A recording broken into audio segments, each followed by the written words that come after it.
And we are on air. Wonderful! Hello everyone and welcome to this little Spielunke podcast special. This time in English, as you can already hear, so don't call it Dinglish. It's English actually what I'm trying to talk here. We are doing an interview today. The usual podcast crew is around and we have a guest for our interview, of course, and that would be Rob Adams from TechRaptor. Hello, Rob.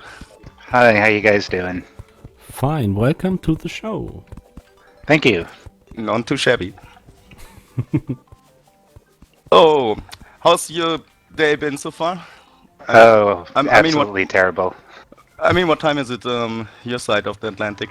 Right now it's about 1400, so about 2 p.m. But I got woken up by garbage trucks because I forgot it was a bulk garbage pickup. You know, people throw out their furniture and stuff. So I meant to sleep in a little bit and got woken up abruptly. And you know, you have a bad start to your day. The whole day is just. And then you have us to bear with. Oh, you guys aren't all that bad yet. I can tell you I'm living 10 minutes from an airport, and every second day they change the airlines. So 5 o'clock in the morning, planes go really directly over my building. Oh, same way here. I live about a mile away from Newark Airport. It's the largest international airport on the East Coast. So if you come to this country, you probably pass through my city. Actually, I'll probably be around those parts in May. But airports, and then also I live on a rather busy street, so every Monday at least, when everyone is stocking up, all the supermarkets and all the restaurants, it is busy around here and loud. Oh yeah, we have a big supermarket like right down the road. It's the same thing. Big trucks always going by and stuff. We have a shocking amount of stuff in common with the things we have to deal with where we live. I'm happy to live in a small town where I don't have to deal with that. Except on the weekends where everyone is trying to trample over each other in the supermarket. So that's the dream. You want to live out in the country where, like, your nearest neighbor, you could put your thumb up and you can't see their house. Yeah. That's the way to do it. The only thing, if I moved out of the city, the only thing I would miss is the ability to get, like, fried chicken at, like, 3 o'clock in the morning because of 24-hour restaurants. That's the only thing. True, I think we can't get that here. No. I have to double check though, but No, I guess you're right. In Germany, I can't remember because it's been 10 years since I've been there.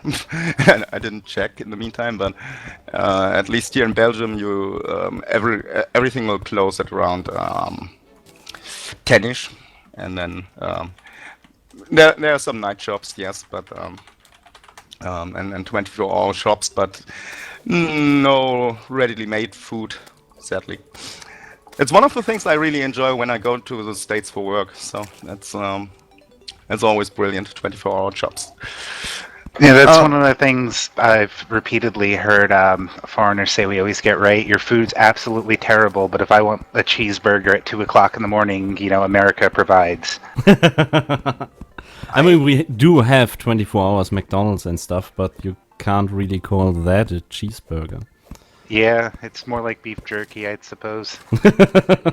There's actually, I think in America there's this weird stat where it's like you're never more than 37 minutes away from a McDonald's, no matter where you are in the country. Something like that. There's so many of them. Not where I usually go. So it's in Connecticut, Shelton. So it's a rather small city. Oh, yeah, I've been through Connecticut a lot. They have terrible, terrible roads up there. The roads are okay, I think. The food is okay too, but fast food restaurants not so much. Even not in the half industrial zone I usually have to visit. So it depends on which ones you go to. There's some good ones and there's some not so good. There's some not so good ones. Well, if you've been to Shelton, you know that it's one of the not so good cities. It's if there's a center in the galaxy for boredom, it must be very close to Shelton. You can feel the ripples. The only thing I remember about Connecticut is just how absolutely terrible the roads were. I was a friend of mine was working up there, and he took me with him on like an overnight job. Had to do surveys for like commercial lighting and stuff. Hmm. And we're driving back to the hotel at like 10 o'clock at night, so 2200 or so. And the roads, there's no reflectors, there's no reflective paint, there's no lights. It's pitch black, raining. To the left is a cliff face, and to the right is a cliff going down and a 30-foot drop. And I had my head out the passenger window, and I distinctly remember my friend telling me, "See that white line? When you don't see that white line anymore, we're dead, so keep an eye on it." And I had my head out the window in the rain for like a half hour while we drove back to the crappy motel we were staying at. Are they actively trying to kill you there? Yeah, I think. Well, it's one of the things about like Connecticut is it's like sort of a running joke, but also a little bit true. It's a lot of like rich people kind of up there, and they tend not to give a crap about things like roads and stuff like that, because it's like, oh, taking more money out of my taxes and stuff. Because they don't care. They could get like a private helicopter to take them to work if they wanted to or something. So the roads there are like really, really terrible at times. Like you can tell when you've crossed over into the state because the roads just go from okay to like complete crap. But that's just my personal experience. I'm not necessarily saying the entire state of Connecticut is like that, but the last time I was there, it tried to kill me. So I know a good story about that one. So they are so Connecticut is famous for these fairy tale seasons they have. So a spring is like a fairy tale spring, summer is a real summer, and winter, of course, is a real harsh winter. So they get lots of snow there, and they have an army of snowplowers. And so the streets always seemed fine to me. So and one day, one of my colleagues said, "Hey, how about you come with me tonight? So we'll have a few beers, and my wife would like to get to know you and blah blah blah." And so I said yes, fine, because I was bored out of my mind, and well, also because he's a rather nice guy, and so. We went down that whatever it's called. I don't know if it's technically a highway, but it's big. It's quite a big road, and so there was always like forest in parallel to the road, and then at some point he stopped at the road, and he said, "Okay, now we have to hide the car." What? Yes. And I said, "What's going on? Why? Did you steal it? I thought it's yours."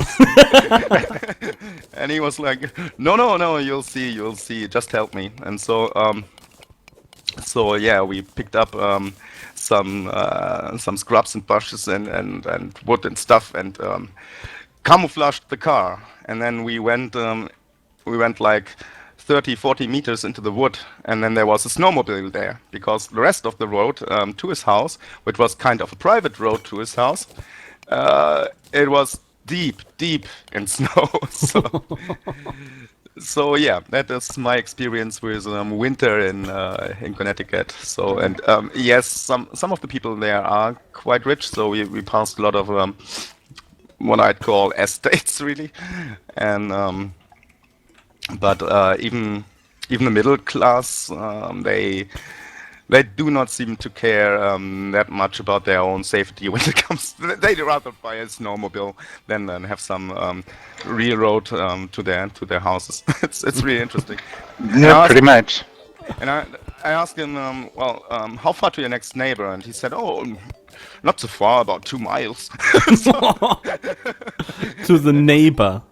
Yeah. See, that's one of the things that I've found that like Europeans in general have a difficult time understanding, is like you guys can drive for 6 hours and be another country, Yeah. And there's certain places here you can drive for 6 hours and you haven't even left the state, especially like like Texas and California especially, which are really big.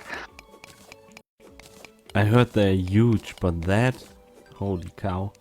Well, yeah. I mean, I have a friend of mine used to work for an oil company out in Texas, and he had to regularly drive like, the thing you would see in movies about like a big desert with just like a road going through the middle and nothing. That was all the driving he did all day. So he would like play Minecraft on his laptop and drive with his knees because he just didn't care. There's nothing for him to hit. There's nothing out there. He can't. There's not even a cactus for him to hit. And he'd have like a half hour on these roads with absolutely nothing that he had to drive. So he'd like, just drive with his knee. I mean, if anything comes up, you're going to see it completely flat. And it's a straight line. Yeah, so pretty no much. curves or anything, just straight line for hours. Yeah, pretty much. There's lots of places where it's like that. Then I would play Minecraft during my driving sessions as well. That would bore the crap out of me. Oh yeah. Well, we always arrive like at JFK in New York, and then okay, you have to get out of New York. But then it's exactly as you explained. I mean, it's only a 2 hours or 2.5 hours drive.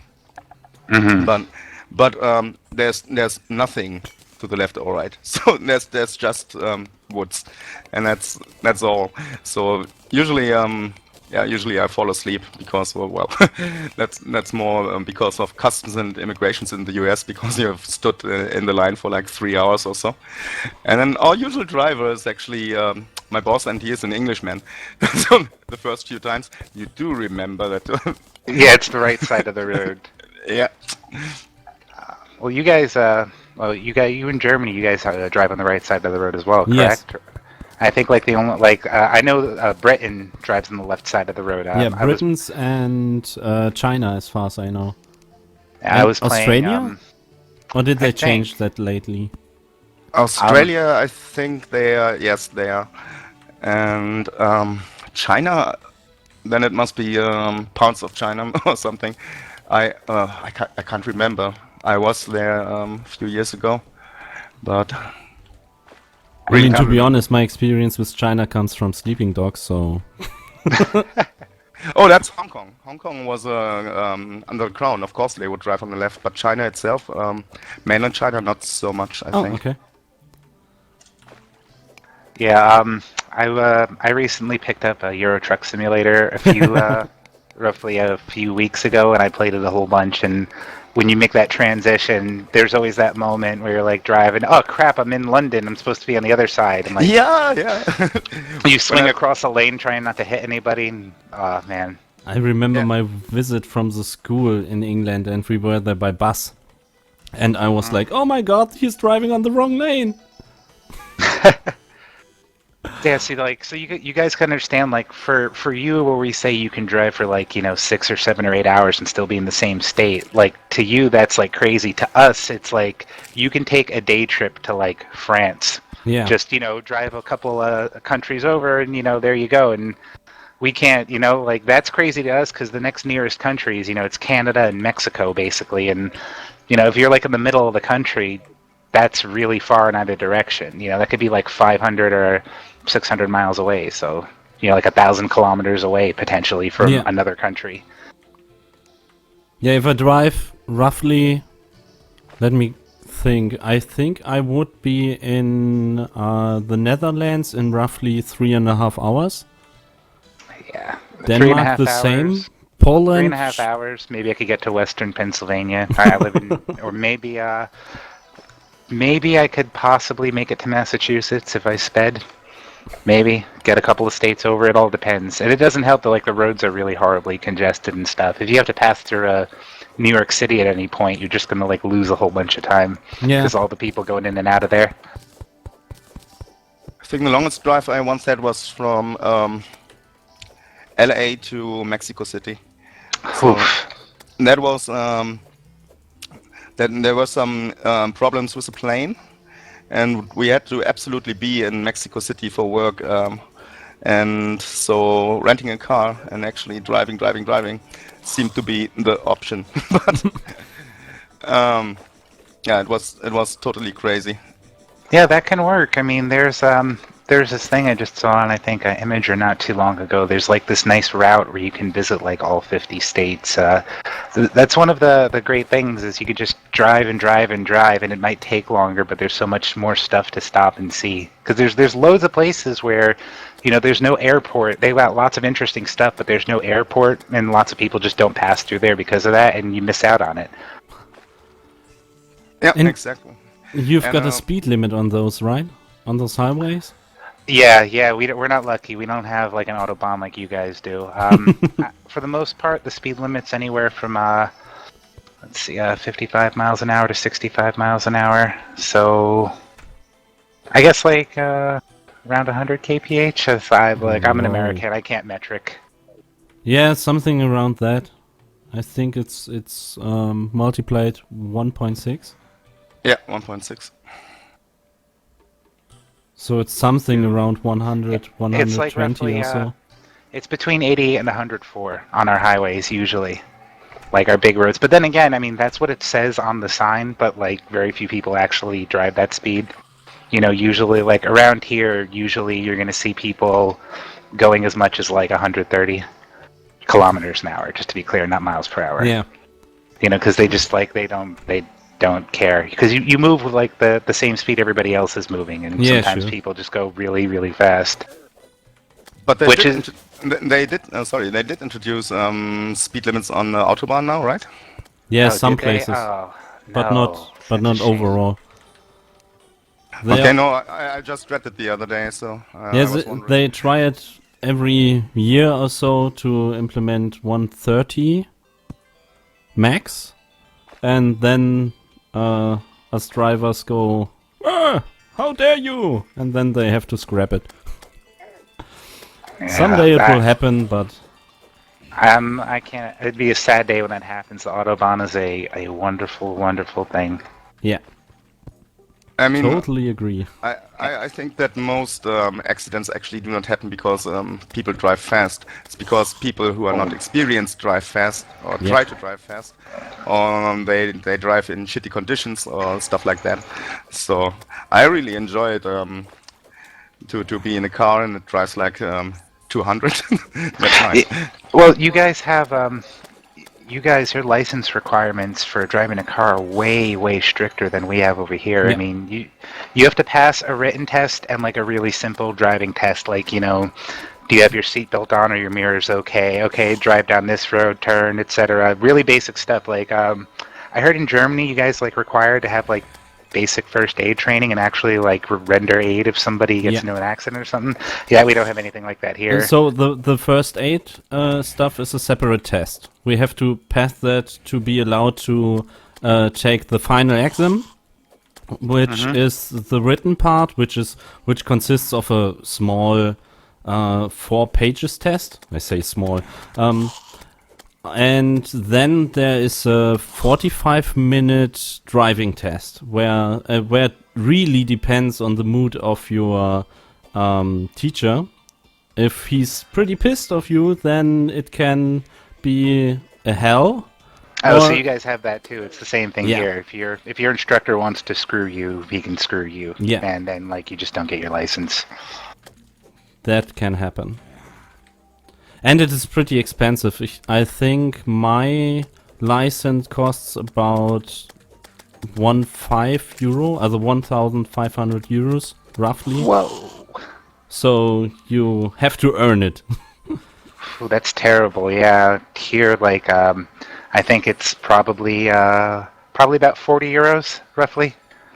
The full license. Yeah, full license. Yeah. Let's see. I have to move. I do know just to get like your license renewed, like, you know, the paperwork. That is. Check my current. Yeah, about 22 euros just to get your license renewed. And, like, the actual test is probably about 40, maybe 50 euros for everything. It's not a whole lot. It really isn't. Like, the kind of money you guys are talking about, where it's like 1,000 euros and stuff like that, that's what it would cost to be like a truck driver. Like to drive like a big rig. Oh, that's very expensive here to make a Yeah. truck driver license. I don't even know what it costs, but it's Well, that's a small business investment if you want to learn to drive a truck. So most truck drivers here, I know at least, they have made their license in the army. Yeah. Well, it's the same thing with flying airplanes. Like a lot of the people who fly, you know, passenger airplanes, like the big 747s and the 757s and the Boeing, you know, like the Boeings and the Airbuses, are Yeah. military pilots because you need like a certain amount of hours to have been flying, and you can't you can't get like it's like you have like a student driver kind of thing with like a car where you could practice. You can't really practice on Flying. a 747. I mean, like there's airplane schools, but it's really hard to practice on something that big unless you're in the military flying like a cargo plane all the time. Then by the time you come out, you've got hundreds of hours flying something that size, and you already have the requirement. Yeah, true. And what am I forgetting? Chair and table. That's what I'm forgetting. I'm wondering why these rooms aren't working. About the truck driver license, if you do one little mistake, even if it's really, really tiny, it's gone. You don't pass the exam. Oh man, I would. You have to all start it again. I would, if going by Euro Truck Simulator, I probably would be off the road in about 15 seconds. I guess we all would. Surreal will know this since he's been in America. Roundabouts really aren't a thing here. We really don't have them. So, I remember the first time I came to a roundabout, I looked, I stopped and I observed, and I had a trailer on me, and I tried to figure out how to maneuver on it, and then I said screw it, and I just went straight through it, just straight right across the middle. That's actually allowed in Germany. On some places, the middle part in the center of the roundabout is most of the time flat, so that big trucks can actually drive right through it, so that they don't have to try and get the roundabout. Yeah, see, that was the challenging thing, because the roundabouts they had were really tiny ones, and I would have to slow down to 20 kilometers an hour to make the turn, and sometimes the AI in that game is really stupid, you get hit from behind or something. Oh yeah. So I stopped caring. It's look, I know the game's not going to give me a ticket for just going straight through this thing, so I go straight through it and hope nothing bad happens. I should never drive a car in Europe. Just never. No, it's the game. I always cheat in Euro Truck Simulator too. So I save before I go down off the small roundabouts. So Have you checked out the multiplayer mod that they have for that at all? Yes, I always wanted to play that with someone, but I think I'm the only one. Except for Erie, but the only one of my friends who actually owns the game. But if you're up to it, I'm always happy to try. Yeah, I really need to pick that up in the next Steam sale. Maybe sometime in the future, we could give it a go. I heard that on the servers they are really strict. So yeah, they actually have a lot of mods. All the traffic is gone, and it's because there's so many trucks on the road, so they just don't have traffic. And when you pull into lots to drop off a delivery, they have there's no collision, you just drive through trucks, because it wouldn't be possible to make it through without hitting somebody. Makes sense. Outside of that though, you could totally run into trucks and stuff if you weren't careful. So, and they have lots of moderators on all the time, basically. Sounds like a game we have to use for our podcast in the future. Oh, it's absolute hilarity. Yeah, but I can assure you, if you play on one of the Europe servers, we'll be banned, because I'm not good enough a driver to keep up with what they ask for. So they want you to keep a certain speed limit, which is lower than the game allows you to in some places. And I think traffic was still in there. I'm not. Well, there's just like in real life, in the options, there's a governor on the trucks, so your speed's limited to 90 kilometers an hour, but you could turn that off. It's a really bad idea to turn it off, but you can turn it off if you wanted to. That's true. I have the Volvo at level. I don't know what's my level now. 16, 20. I haven't played for some time, but it's a pretty good Volvo, and that thing actually goes much faster. So yeah, I'm roughly there myself. I just looked online. What trucks is the best trucks? And oh, Volvo. Okay, I guess I'm driving a Volvo, and that's what I'm rolling with. I'm kind of they'll now there was Mercedes in there, but they were not allowed to call Mercedes. Yeah, they call it I think MAN or something like that. No, Majestic. Yeah, Majestic. MAN is actually a real company. So all the other ones are for real. And now I heard that they finally got the okay from Mercedes to actually include the real trucks and truck models, which that's look almost interesting. exactly the same. Oh, they remember this thing called free advertisement? And yes, Well, it's the they same. remember that. It's the same with stuff like gun models, like Yeah, true.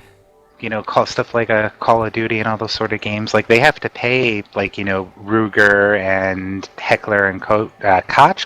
I don't know how to say it properly. Koch. Koch. Yeah. They have to pay them because they're using their brand name. It's just like respecting the brand and stuff. Yeah, true. A lot of people don't know that. Like that's why, like if you go back to like GoldenEye on the Nintendo 64, the guns were called like the DD88 instead of the TT33, or the P90 was called the RCP90, because those are all brand names. I mean, guns are still a product. Just like you can't have Coca-Cola in like a movie or a game without their permission, you can't have guns in the game without permission either. And the same thing with cars. Yeah, true.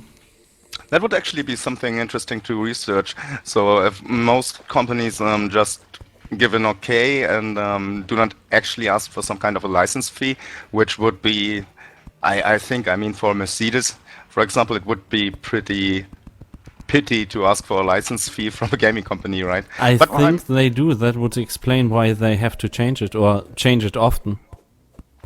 Well, it depends, I mean, like, it really depends on like what possibly could be involved. Because some companies, I can guarantee you, there's Americans that have like no idea that like Mercedes and Volvo make like big trucks like that. Because like here we have Mack trucks is a common one, but people really don't pay attention to that stuff. I think like a farming simulator. No. They had the thing where you can get, I think, a Lamborghini tractor, and people are like, Lamborghini makes tractors? I'm like, yeah, they did that before they even made cars. Yeah, true. I think, but a year or two ago, I didn't know that. You must give a trigger warning before you mention farming simulator when when truckers in the same chat. Did you have some bad experiences there, buddy? Oh, I thought it was just simply boring, that game. Incredibly boring, because there's not much. The simulating experience is kinda great if you like running over the same field over and over and over again 3 times till you have the crops ready, and then start over again. And the management aspect is kinda piss poor as well, because you have no automation. So that you can say, if my silo is nearly full or at that and that capacity, sell the stuff. You have simply not the option to do that. So it's only drive around in the farming simulating car thingy and have fun. Yeah, where's the hire day workers button? Just like some random people from town, because farmers do that kind of stuff all the time. They need help. They just hire somebody for a week. You can hire one, but only for the fields. You can't sell with their help. So the only thing you can do is sell the crops you've harvested, and then watch how your workers drive over the field over and over and over again. If you want, see, like the Euro Truck Simulator, they do it right. They simulate a lot of stuff, but they also, they also remember to make it fun. Like, it would not be fun to actually try and drive from London to, Krakow, Poland in real time. That's like having. I've played the first one. It would be like 20 hours or so, almost, right? In Euro Truck, that's the max that you can drive in Euro Truck. But still, even if you have a cargo and it's let's say 12 hours or so, that's in game it'll be like 2 hours or whatever, however fast you drive. Yeah, because it's like 10% of the size of the railroads. Yeah, but it still feels long for the gamer. It feels like a long drive. And that's that's exactly right. And I'm really looking forward to they are now doing the American Truck Simulator. Yeah, so I heard about that one. Is it DLC or is it a really new game? I think it's going to be a standalone it's a new game. Yeah, it's a standalone. I wonder, like, is there going to be like real? Is it? I wonder if they're going to accurately, do it like, if you drive through like a crappy neighborhood, like you get shot at and stuff, or if they're gonna. But truck drivers never drive to crappy crappy neighborhoods. They know them. Is that a thing that actually happens? No. I mean, it's. If you go back, there's this fantastic movie, Goodfellas. I don't know if you guys ever saw it. Yeah. They used to rob trucks all the time and knock them over. But that kind of stuff really doesn't happen as often as people make it out to think. There's some people who have the sense of like America's like the Wild West or something like that. Like there's bullets flying everywhere. That's not really like the case. Yeah, maybe it was in the 1600s. It was it was pretty bad at times. I mean, like even now, the city I live in, Newark, we have roughly about 100 or so murders a year. Out of Whoa. See, that sounds How many bad people live for there? clients. Like To have a comparison. First, almost like 300,000 people. Okay. So it's like it's the biggest city in the state to start with, and then the other thing is that a lot of that stuff is gang-on-gang violence. Yeah, okay. It's one gang shooting like another gang. And occasionally like an innocent or stuff like a mugging and things like that. And that's all. A lot of that's just it's economic depression. People don't have work. Like the unemployment in my city is like twice the national average. I think something like that. So it's really, really like not that great here. And there's some neighborhoods and stuff that are, just generally like not that safe at night, but it's not completely terrible. There's worse places. In New Jersey, there's this city called Camden, where they actually fired their entire police force because they were just pretty much completely ineffectual. Whoa. It would literally be like if you go into like like a city, and pretty much on every intersection there would be a crack dealer. Like that's how bad it was, and actually it still is that bad. Like the cops just weren't able to do anything about it. Crime was like just that bad.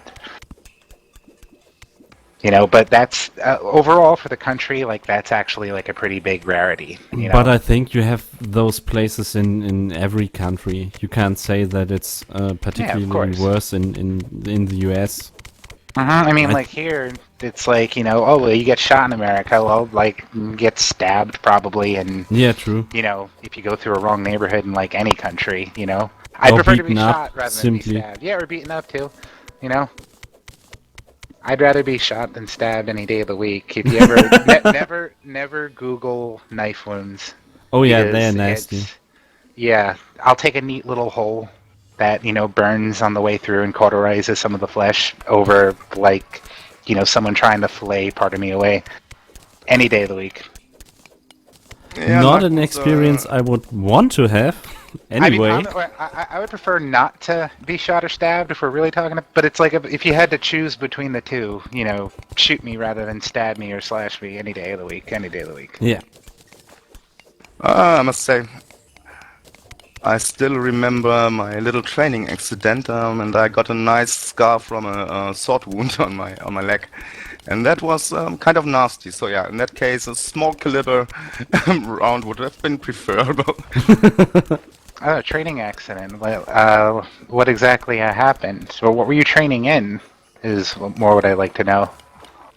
Well, I'm training Bujinkan, and it was I was supposed to actually jump over a sword.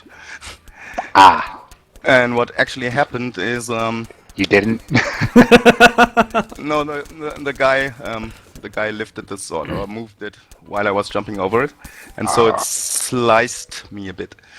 And Just a little. I just got sliced. I love how nonchalant that is. I just got sliced by a sword a little bit. Stuff happens. actually, it's the blade. It's so sharp that I didn't realize it at first. I just stood up, and everyone was looking at me. And then I was looking down at my leg, and I saw all that blood on the tatami mats. And so, okay, I think I need a doctor. I think I need a doctor. Oh, that's great.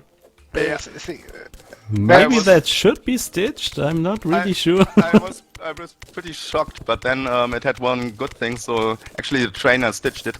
Did a really he did a really good job out of it, and I learned how to stitch wounds. So the next wound I got, I actually got stitched myself. So that was Just an hand me a amazing needle. experience, and I still haven't forgotten how to do that.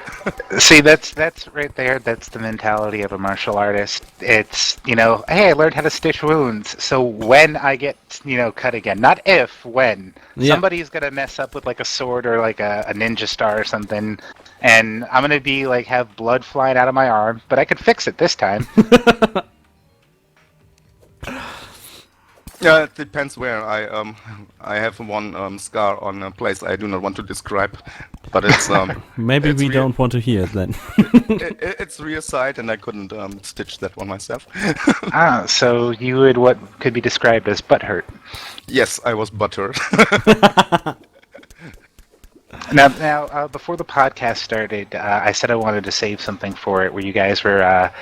Ever since like we got together last night and started getting everything set up, you're like, I apologize, like my English isn't that great. Every damn time, like a lot of Americans will say this. I think you always have, if you meet a foreigner or something, they'll say like, oh, I'm sorry if my English isn't that good, and it's always like picture perfect.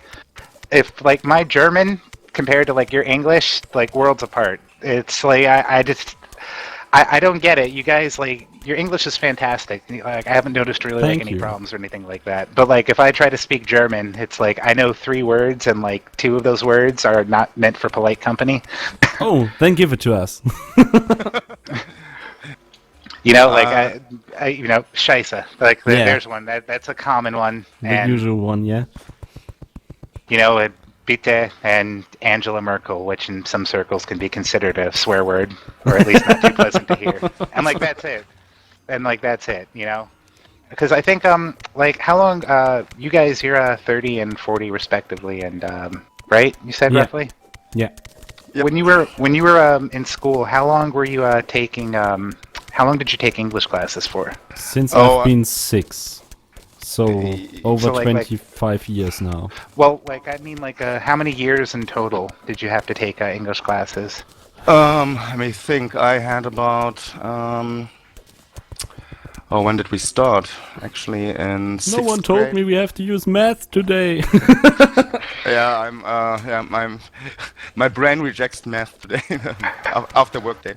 So I think we started in 6th grade, and so it's 7 years. 7 years? Yeah, so like here in most states here, you have to mandatory take a second language. Usually it's Spanish or French, but usually you're only required to take it for 2 years. So if you ask somebody here why, like, who took Spanish in high school to speak Spanish, it's probably all flown out their head and they don't remember it anymore. That that's reminds like- me that's- of my French classes. See, I think that's why, like, Well, and I've heard some Latin and English, so Yeah, I've heard similar stuff in Europe where it's usually like anywhere from 4 years to 8 years, depending on like the country. And like that's why you guys like, you might think your English isn't good, but it's all that time you put into it. Here, I think we're just now starting to have like a second language be a requirement for like starting around 6th grade. So like now we're going to be on the same level. Hey, a tracker, if you dig to the right, we could drain all this water away from the Oh tunnel. yeah, great idea. So like that, I mean that's why like I can guarantee you pretty much every American like alive today, like around their 30s, 40s, 50s, or whatever, probably took either Spanish or French.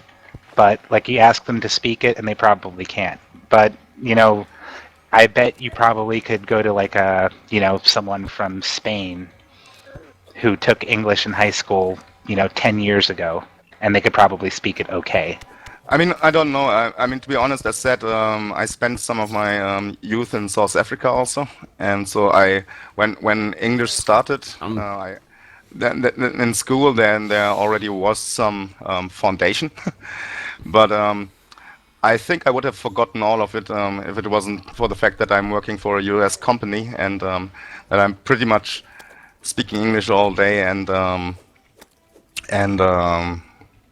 yeah, reading most of the books I read are English and stuff like that. So if you don't use it, but- you but- lose it. But Trucker, his English is quite impressive, and it's actually the first time that I heard Trucker speak English today. Yeah, we don't have to talk English normally. We could do more often. Yeah, sure, Well, why not? If you guys want some comedy ever, I could like spend a week with Rosetta Stone and badly try to speak German. It might be funny. Maybe next time. Maybe. Here's what we could do next time. We could get Euro Truck Simulator, and like we can actually drive through Germany in the game, and I could like curse in German as like I drive straight through roundabouts and like on the wrong side of the road and everything. Awesome deal. That's a deal, definitely. If you guys didn't know, actually, because I came to the same problem before where you were saying like you'd want to pick it up when it's on sale. There's this great site, isthereanydeal.com. And it tracks I'm not sure if it tracks sites in Germany necessarily, but it like catalogs like multiple websites like Green Man Gaming and GOG and Steam and Amazon, and sees if it's on sale anywhere. So like, does it include I will say shady sites like G2A? Sometimes, but it tells you, I mean, like, it shows you, like, a list of all the prices for the sites they have, and, like, then you could just see, like, which ones which ones it's on. Because, like, when I bought it a few weeks ago, it wasn't on sale on Steam, but it was on sale at, I think the store was called Games Republic, and they just gave me a Steam key. So I got it, yeah, nice. And the Going East DLC for, like, about, like, 7-8 euros, something like that. Yeah. Yeah, there should be a Steam sale around Easter anyway. Who's this old guy wandering through our house all the time? He's one of the NPCs you can get in the during. Nah. Yeah, he's the merchant. So one of the things. Thank you. One of the things about Terraria is that you can get like NPCs that like actually like help you out. So like the merchant, if you go up to him and I think you right click on him, like he'll sell you stuff like torches and rope. So like the rope that goes down the shaft that the elevator that Tracker and I are digging, we keep continually drowning to our death in. I bought that all off of him. And then there's other guys you can get later on, like a gun merchant, a nurse that'll heal you, so long as you have the space. Nurse. So the classic hello nurse. Yeah, we know that too. See, now I'm sad that show's not on the air anymore. Animaniacs. It was a bit wacky, but it was cool. Yes, I don't know if I'm getting like older or what, but it seems like cartoons like kind of maybe like aren't as good as they used to be. Like Animaniacs, you could watch it as an adult and like it was funny, and that's not necessarily as true nowadays for some cartoons. I think generally most cartoons nowadays are kinda rubbish. I mean, SpongeBob SquarePants isn't really up my alley. If I compare to something like, let's say, Saber Rider or Marshall Bravestar or something like that, I would take that anytime over SpongeBob. Saber Rider, I can't say I've heard of that. You never seen it? Saber Rider and the Star Sheriffs? No. I think I believe you may officially be old. I think that's a possibility here. I think I'm burned. I got friends who talk about like, oh man, I love the Transformers cartoon, and I'm like, I never saw that because when that was on television, I was 3, and I don't remember anything from then. True, yeah, but there should be some generations afterwards. I mean, they have something like 7 or 8 generations of Transformers movies. Saber Rider, yeah, I see what you're talking about. Yeah, I never saw this. This looks like a cartoon from like 20 or 30 years ago. Definitely the fuzzy kind of animation and everything. Yeah, it came out. Let me think. I think 1986 or 7. Yeah. I started to watch that. Yeah, that was the year I was born. Okay. You old man. I'm old now. Thank you. Yeah, I like for the now I feel really old. For the Transformers, I was way too young to see the original Transformers cartoon, but I saw Beast Wars when they did it with the computer animation. Yeah, that was my Transformers. That wasn't that bad, but it wasn't that great either. Well, I thought it was okay. I mean, like 10-year-old me or however old I was, freaking loved it. Yeah, like true. a transform. Like I think that's one of the most important things. Cartoons have to be, fun. Kids have to enjoy them. Yeah, true. It's like if you ever watch like the stuff on like, do you guys have like a public television there, like a state, like usually like privately funded or something, lots of educational stuff? So Both of those. So we have stately funded and we have private television. so over here we have a PBS, if you've ever seen a public broadcasting system. And done by the Corporation for Public Broad, like that, like they had, Sesame Street, and they used to have Mr. Rogers and stuff. They actually make like generally pretty okay cartoons and stuff that are actually educational, but a lot of the times, like when you have the stuff that tries to be educational, it just stinks. Yeah. That would be one question I'd love to ask you all. So, how much actual television do you still watch? Because I found myself, I hardly watch any television anymore. So. Does this include streams from television from shows that doesn't run in my country now? So like Game of Thrones, the new season. So except I don't really like Game of Thrones, but No. I really mean, do you use a real television with real channels? Because, God, no.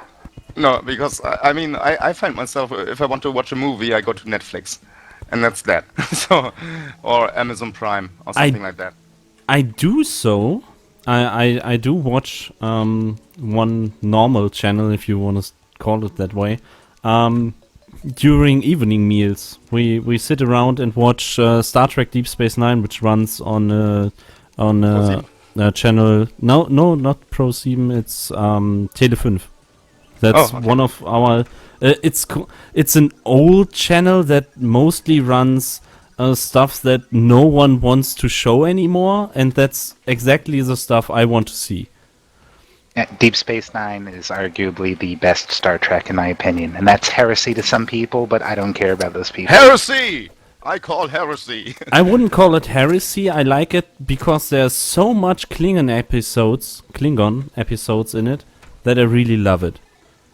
That's the thing I really love about Deep Space Nine. In the other franchises, it was most of they are Klingons, they are either the bad guys or they are the roughly warrior kind of guys, but you don't really know much about them, except for maybe 5 episodes of the Next Generation. Like where Riker did the officer exchange, stuff like that. Yeah, and they have a Klingon on board, and you don't really know anything about them.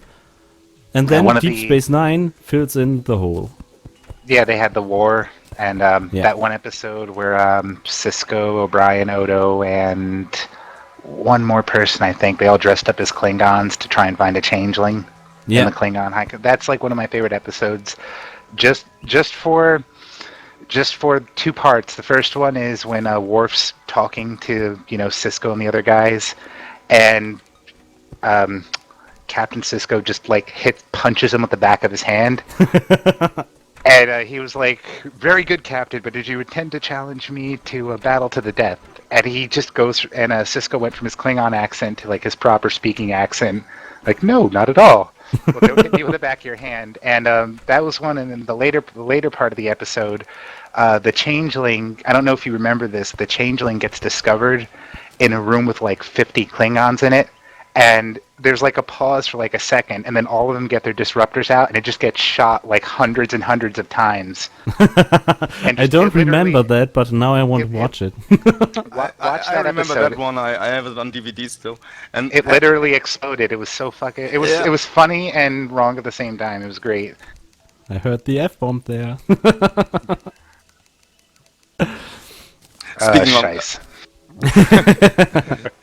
Speaking of Klingons, there's one of the only actual Star Trek novels I like. What's it called? Icarus. It's not the Gorkon. It's gosh, I forgot. It's about the crew of a Klingon cruiser. Bird of Prey or something different? No, I think it was an actual mid-sized cruiser, one of their whatever they are called. I must play Star Trek Online again, obviously. I only played Klingons there, so. Oh, You could look up which ship it was on Memory Alpha, but I warn you, if you're a Star Trek fan, you start browsing through Memory Alpha, you're going to go there and you're never going to come back. yeah, please don't do that during the podcast. We still need you around here sometime. I know. Yeah, no, but that was a great series. I just caught it while I was in the States, and downloaded it to my ebook reader. So I read it only once. One thing I really don't get is the hate of Voyager. I really don't know why, but some people really, really hate it, and I never got why. Is it because of Janeway? Is she in English such a bitch, or? Well, no, she's not. There's a few reasons, I think. One of them, the guy who wrote it, Ronald D. Moore, who did a lot of the writing, was viewed as being like one of the people who made some of the worst the Next Generation episodes. Oh, okay. So, like, that's one thing. And another thing is they sort of... Like, they wanted to do, like, similar to Deep Space Nine, where they had longer story arcs, but the station that it was on here in America, UPN, which is technically not around anymore, they wanted, like, more action-oriented episodes. So, which, like, that's, like, one of the reasons, like, I don't like the Star Trek movies. It's all action. Like the newer ones by J.J., it's all action, no philosophy. Like Star Trek explored the human condition and interesting ideas. It wasn't just all phasers and photon torpedoes. Yeah, and the funny thing is, some of the characters really act out of way. I mean, Picard in the music, in the movies, is a totally different character as in the series. He's more warlike. He's more angry. He wants to fight a lot more. And in the series, he's more like, let's talk first and more, and fighting is the last chance. And in the movies, he grabs a phaser and let's shoot them. Well, see, like there's more complexity involved there though, because he's fighting the Borg, and he had some really bad experiences with the Borg. Yeah, he was Kutus after all. So yeah, I could in that one. What was it? First Contact. First Contact, but what is? I could really dig it. I yeah, mean, true. But I meant more like he was traumatized. So the one afterwards. He was triggered. In German, it's Der Aufstand, but I don't know how it is in English. The one between Nemesis and after First Contact. Oh yeah, I know which one you mean. That's the only one I actually have in German, I think.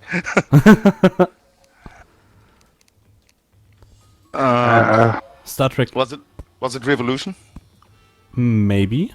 Oh no, the movies. I mean, not counting the older series movies. It went. Let's see. Just go to Wikipedia. It went at Generations, First Contact, Insurrection. Insurrection. Insurrection. Right.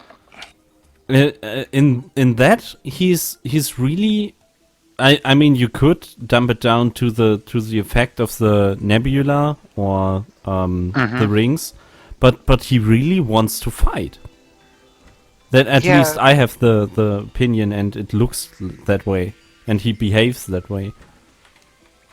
I was thinking, which one is Insurrection actually? Is it the one with the clone Picard? Or? No, the one before Nemesis. that. Right. It's the one where the Baku lives and they don't grow old. And Oh yeah, that one. I actually liked the idea. So yeah, the idea was great, but Picard is really I don't know why it feels so strange that he's more like, let's grab a phaser rifle and go down, fight them all. I mean, he's right in his opinion, and the situation could call for it. I think they actually did explain that in the movie. If you don't remember, Data used the BS excuse where he said because they were under the influence of the nebula, they were starting to basically feel younger, so they were basically acting like teenagers. So he's like, Data basically said, like, we could probably get away with this by saying you're under the influence of the nebula. I really have to watch the movie again, I guess. Or it could be something that isn't done in the translation. We have said sometimes that they miss important plot points in the translation because they couldn't fit it in. Yep. So that's probably. I think it was right before they launched on the captain's yacht down to the planet to actually try and stop people Yeah. from being beamed away. So it's almost 9 o'clock now. How does your nicotine level feel? Should we have a break for a Yeah. few Why don't minutes? we? Yeah. Why don't we have a break for a few minutes? I think it's a good point Yeah, sure, for the no conversation problem. to slow down. 5 minutes, 10 minutes? How much do you need? Probably about like 5 minutes or so should be good. Okay, then we'll be back in around about 5 minutes. Don't go anywhere. Don't go anywhere. We'll be back. And we are back. Welcome back to our number 2 of our Spielunke podcast special. And still with us, Rob Adams of TechRaptor. And we talked a lot about stuff and occasionally And Star Trek. games. So now we know how the Co-optional podcast does that. Anyway, I think it was an interesting first hour already. Of course, we invited you because there's some things about TechRaptor and you that really interest us. So, how about, could you tell us how you actually got to TechRaptor? So I saw they have a large crew now. It's, if I counted right, it's 71 people working for TechRaptor at the moment. Writing articles. Something like that. We're always constantly getting new people on, and people have to leave for one reason or another. Maybe like they just don't have the time anymore. But generally speaking, I think we probably have around 40, 50 active people like at any one time. It's sometimes hard to tell because we have like a like a sort of IRC thing that like all the staff chats and not everybody is in there all the time. For most of us, this thing's sort of like a side job kind of deal. Oh, okay. At least at the moment. Although I'm pretty sure like our news editor, Don Parsons, he's like pretty much does it like full time because he's crazy dedicated and frankly an insane person. I mean, I'd lose my mind reading the news all day every day, but somehow he manages to do it. And stay sane at the same time. Yeah, I mean, can you imagine if your job was to read like stuff like Kotaku all day? I'd get sick. I'd snap. There's a reason why we read TechRaptor and not Kotaku, you know? Oh, I keep an eye on what they write, but it's not an enjoyable experience. Actually, that's true.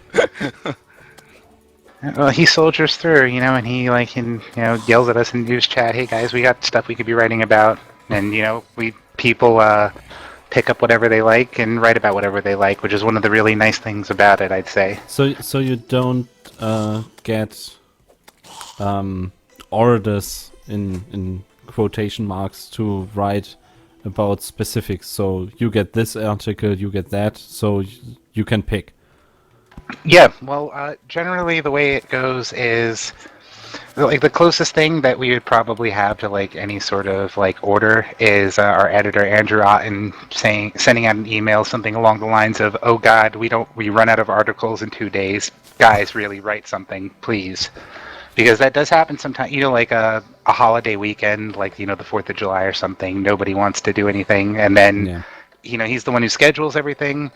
And, then he'll get to us where he's like, we're running a little low. If you guys have something that you're finishing up or something, submit it in. But outside of that, it's generally, we can write whatever we want. Then it'll go through editorial. We'll make sure, there's no mistakes or anything. And like, we're not like lying or doing anything wrong or breaking our ethics policy. And if everything checks out, it gets scheduled and it goes up. And if, at any point, like, if I wanted to write an article and I wasn't sure it would be approved, I can just go to either Rutledge or our CEO or Andrew, our editor, and say, hey, look, I want to write about this, but I'm not sure. Like, would you guys okay it? And like, we'll talk about it. And they do reject articles. I think the most recent one that comes to memory is somebody wanted to write about the whole Tim Schafer thing with the sock puppet kind of thing.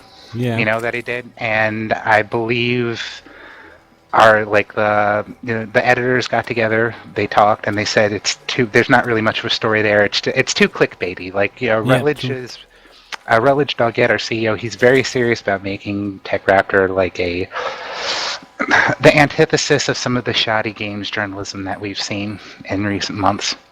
So he's really keen on avoiding stuff that isn't really newsworthy or avoiding like junk articles. Awesome. Yeah, and as for how I got into it, if you go to TechRaptor at the top, there's a link that says "Write for us." Yeah, I've seen you that.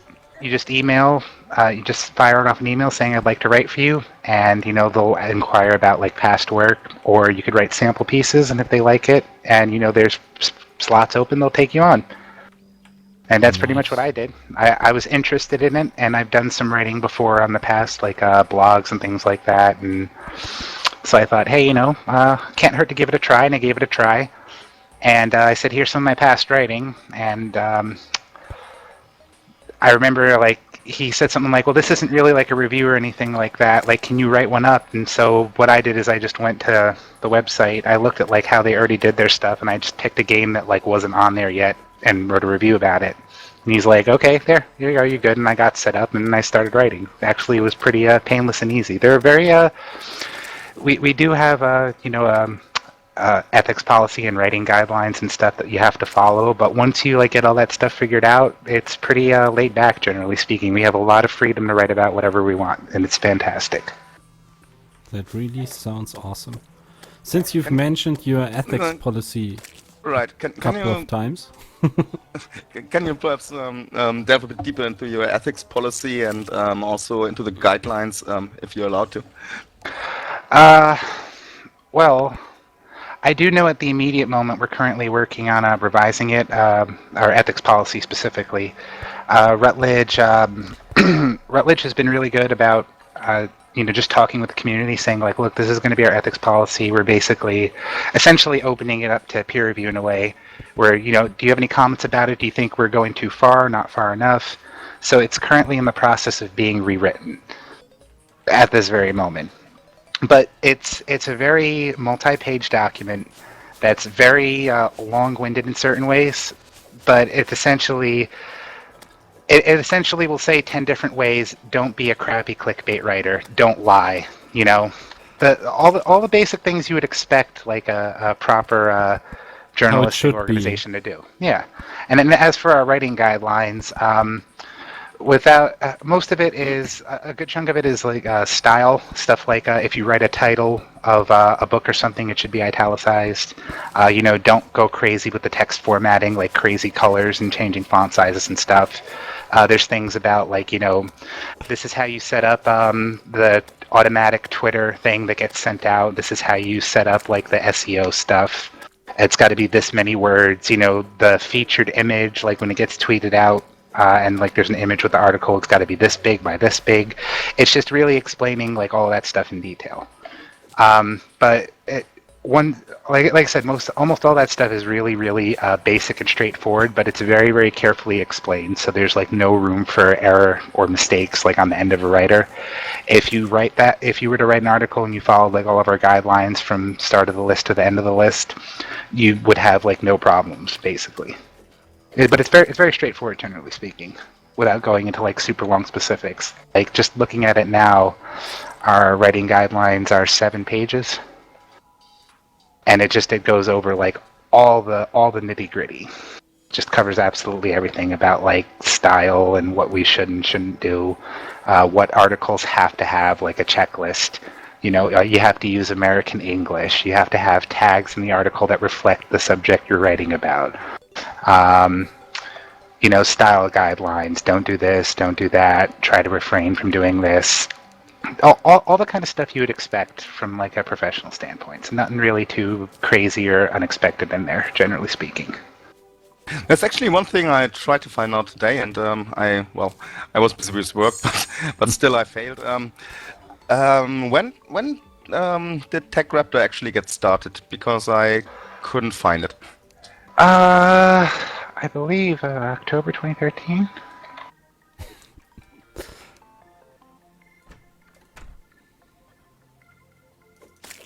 That was a careful answer. Well, I honestly don't know. I do know there were some highly erroneous claims that TechRaptor started as a result of Gamergate. I don't think it wouldn't be. It'd be fair to say that it got a lot of popularity off the back of it, just because we were a gaming website that we were a gaming news website that didn't insult our readers and treat them like craps. That was already a huge plus.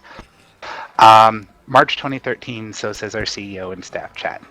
And you could do a whois lookup on techraptor.net, which would tell you that information, so you can be independently verified. So any of those claims that we started right around when Gamergate did and someone was trying to be opportunistic or something like that, those are bunk. No, I mean I was with Gamergate pretty much when it started, and I'm still kind of active. But well, I saw a lot of articles by TechRaptor with the Gamergate tag, but I didn't feel like you'd either exploit the situation or that Gamergate was something that made you great. So because if that had been the case, then you would be. Then there would have been a situation like with us, for example. I mean, we are 3 people. We started I think last November or something. Yeah.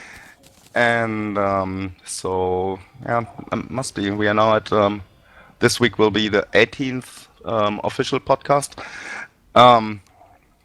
Anyway, so I never had that feeling. So remembering all the bullshit that was going on back then, I must say the feeling I had about TechRaptor was I was extremely grateful that they chimed in from time to time, and that we saw, well, there's at least some guys supporting us in a way, or understanding us. Not even always supporting, but at least understanding. Yeah, and understanding and care, and not spread, well, what basically is a bunch of lies. So that yeah, for that I was very, very grateful, I must say, and I know and that there were tons of other people who felt the same. Well, that was one of the things that initially drove me to write for them. Not necessarily their Gamergate coverage, but the fact that they were willing to, give the side that was being demonized by the mainstream media a fair shake and not fall in line and treat, all gamers like crap and paint us all with a brush, saying, oh, we're all like this or that, when it's not the case.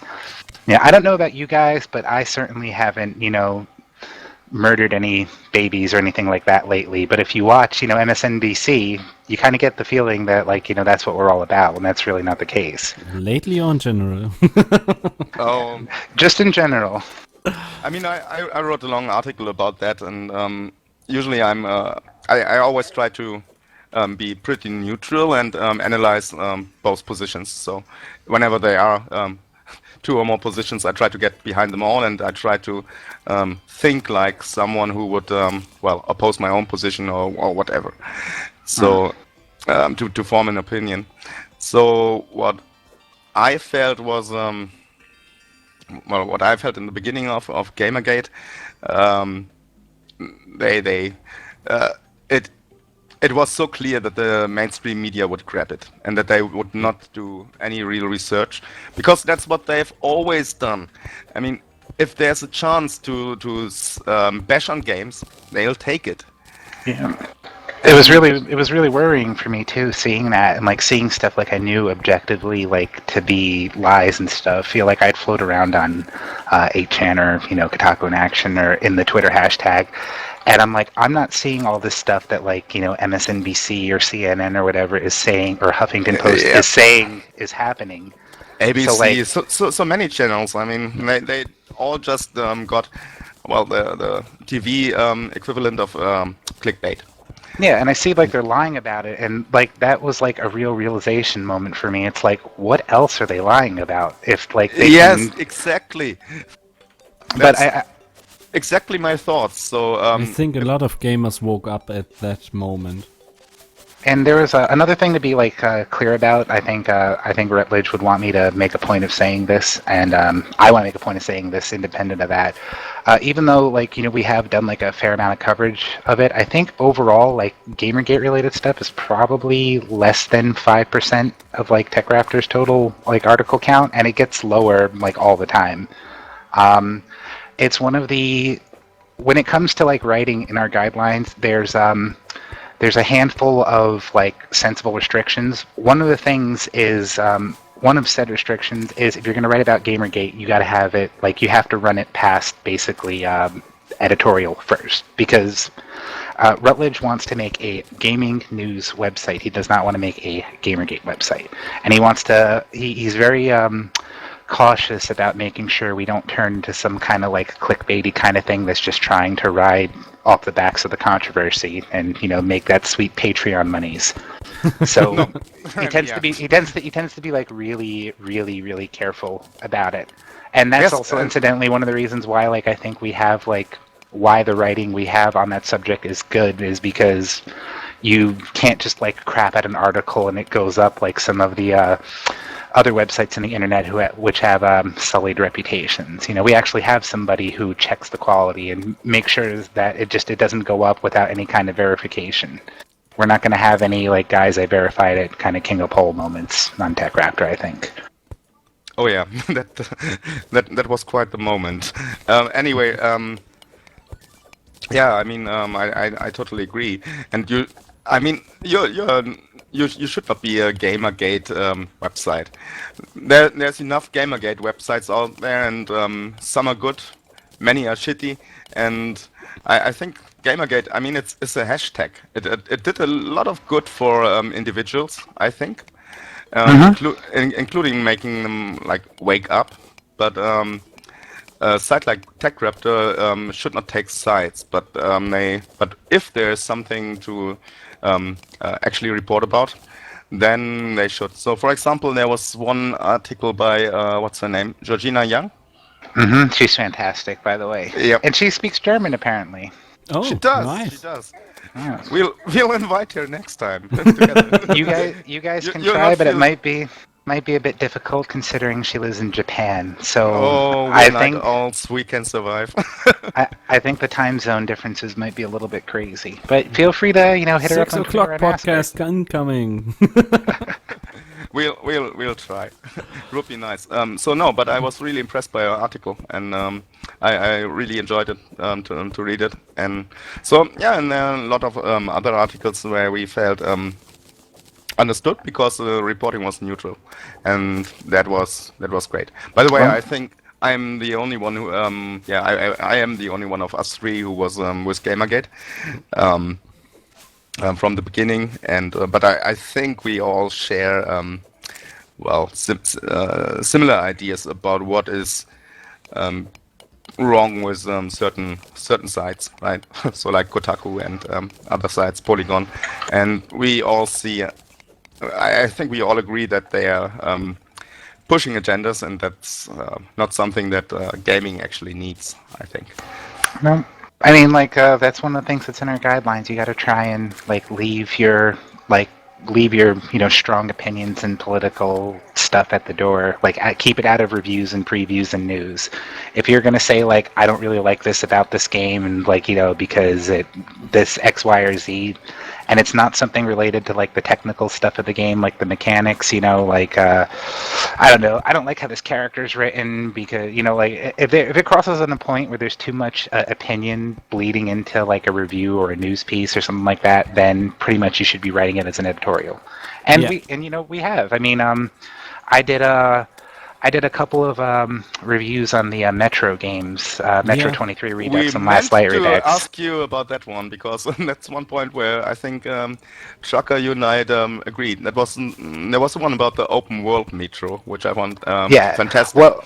Well, what I did was I wrote like the initial article saying like the only thing really I didn't like about the game, like that I wouldn't say I didn't like it, but like I wish it was less linear. I'm not saying linear necessarily was bad, but basically I said something similar to those lines. I wish it was an open world game so I could spend more time in the Metro universe, basically. The world is really asking for it. Yeah, and then what happened is that little sentence, I expanded it into an entire editorial. The Metro universe deserves an open world. Now, it wouldn't have been okay for me to have that entire article where it's like, I really think this game should have an open world and blah, blah, blah. That shouldn't have been in the review, which is why it wasn't. It was an editorial. It doesn't really have, or it doesn't really belong in the review because it's And that's why it wasn't outside of like one throwaway sentence where I said, Yeah. me personally, that's the only thing I really, didn't really like about it. And then I expanded on it in an article. And I still have a lot of people saying all games don't need to be like open world and stuff. I'm like, yeah, I get it, but it's about, like, for me personally, it was about just like the freedom of choice and stuff. Like I would love, when you go through the campaign, you basically align yourself with the Rangers. It would be nice to be able to align yourself with the communists or the Fourth Reich or bandits, and get like different endings and see different sides of the story, like in some kind of greater way than like a linear story can provide. And there's rumors that the next Metro game is going to be open world, which would be which would be great, because 4A games, most of those people, a lot of the people that made the Metro games made the Stalker series, and I think it's Shadow of Chernobyl was like a really good open world one. So if they do that with like Metro, like I'm just gonna disappear for like at least a week. So if you're not available for work, you know why. I love the Stalker games, all three of them actually. The first one I found was the best story-wise, but anyway, all three were great open world games, and if they could turn Metro into something like that, I'd really, really love it. I have them on my wish list. I do want to get them, but I'm also, I don't know. This is like kind of like a thing I think maybe only gamers will understand. Where like you see a game or something and you get a general idea of it, and you kind of simultaneously want it and don't want it, because it's like I would really love this game, it'd be great, but oh my god, like I can see myself spending 200 hours in this, and I really don't know if I can survive that. That doesn't really happen with like movies or books. Even something daunting like Game of Thrones, or rather A Song of Ice and Fire, you can get through that relatively quickly compared to some games. Yeah. Like Terraria, how many? I have 746 hours in Terraria and counting.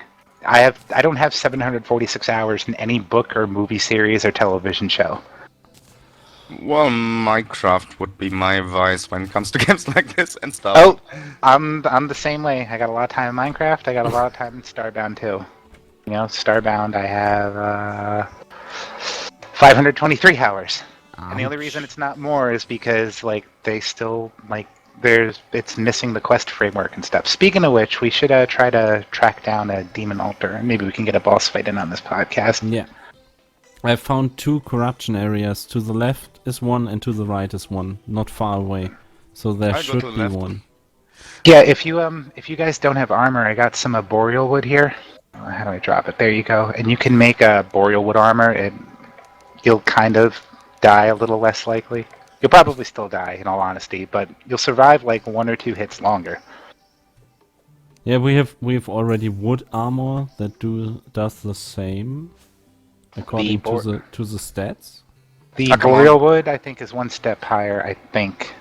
I'm not sure. There's 1 defense for both. If I die, I'll take you a boreal wood. I'll craft a set. Okay, so if we want to go to the left or to the right?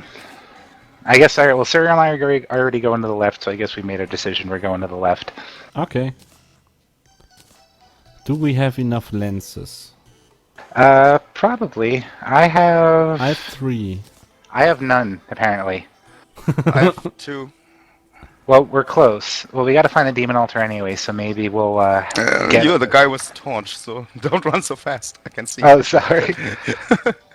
I'm just used to having the mining helmet and always having a light on, so it doesn't even cross my mind.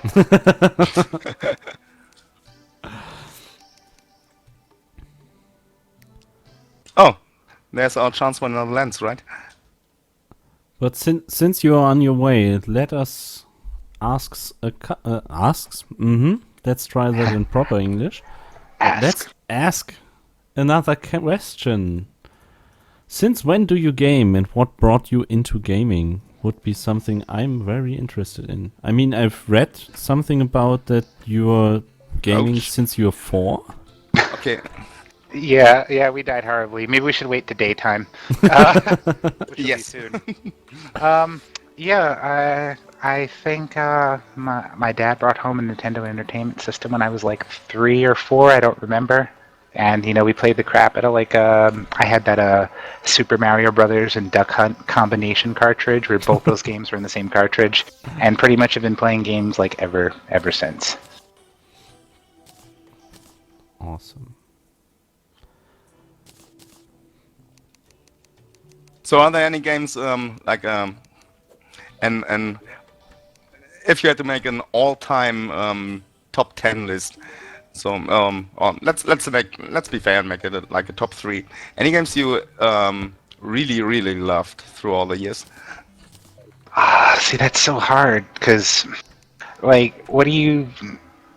I always have such a terrible time with stuff like this. It's like I my know, me too. That's why I ask difficult questions. I kind of hate you a little bit. But, in real I'm life, glad you asked him this question, not me. in real life, I have 7 very close friends.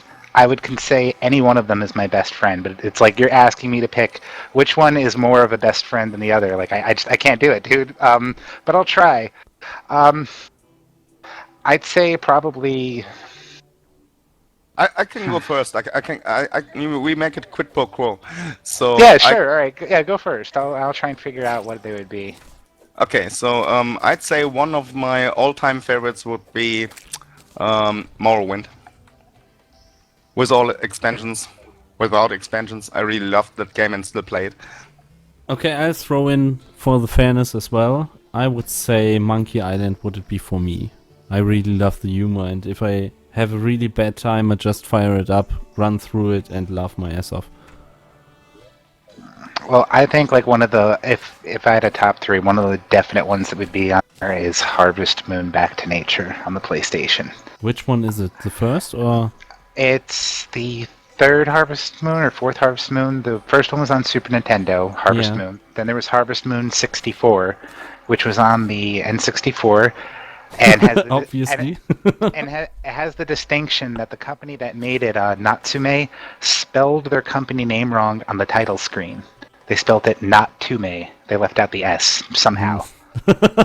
And then I got Back to Nature, and it was basic for the PlayStation, and it was basically a really improved Harvest Moon 64, and I loved it. And I still have the disc, and sometimes I'll still fire it up and play it. I think it's a fantastic game. Okay. Oh, let's get one out of Jackie. He's moving, so he's there. Come on, Jackie. One of your all-time favorite games. Ooh, I love Morrowind, but don't play. I'm modding. Okay. I modded a lot for Morrowind and for Oblivion. I didn't. Then I liked the time when Skyrim came out, but yeah, it was always fun. Okay, so Morrowind 2. So I'll go with the second one. I'd say the old Neverwinter series. So I really loved Neverwinter Nights 1 and Neverwinter Nights 2 because of the ability to build persistent worlds. So you're big into RPGs and stuff. So yeah. We read you do pen and paper roleplay. We'll ask you about that too because we are all into pen and paper roleplay very much. That just this so little warning in advance, but yeah, I loved it. I loved building the worlds, especially in the second part, and to do all the scripting. So I of course was one of their scripting slaves, and I really enjoyed that. So first there was me and one other guy, and we took a look at the scripts they made for the AI. And so after one day figuring it out, we said, okay, the best way we can go is we throw it all away and start anew. And we made a fantastic AI. You'd be surprised how often that happens. It's like, this is a mess. This is a mess. We're throwing this mess away, and we're going to start from scratch. No, it was pretty obvious what happened there, because I think the real programmers, what they did, they provided tools. And then, so script wizards, and then people who, let's say, did not know as much about programming, but more about how the AI should behave. And they they went ahead and used that script wizard. So at least that was my that was what I could glance from the code. And over the years, I had to look at lots of code, not so related to gaming, but but I can see when but I can see when let's say people are not really into it. And so yeah, so that's what we did, and we made our own crafting system and stuff like that. And so we built a really interesting world, and I like it when games give you that that toolbox, and are quite frankly great. Like Neverwinter Night 1 was at its time, and the second part definitely was too. See, that's like a strong argument. Can if you make like a list like this, can really be made for games like Morrowind or Skyrim or stuff, because like, or like Minecraft. Like, my next one probably would be Minecraft, and it's not just because I don't. When you get Minecraft, you don't just get Minecraft. You get Minecraft and all of the mods, and there's hundreds or probably thousands by now. And same thing with Morrowind.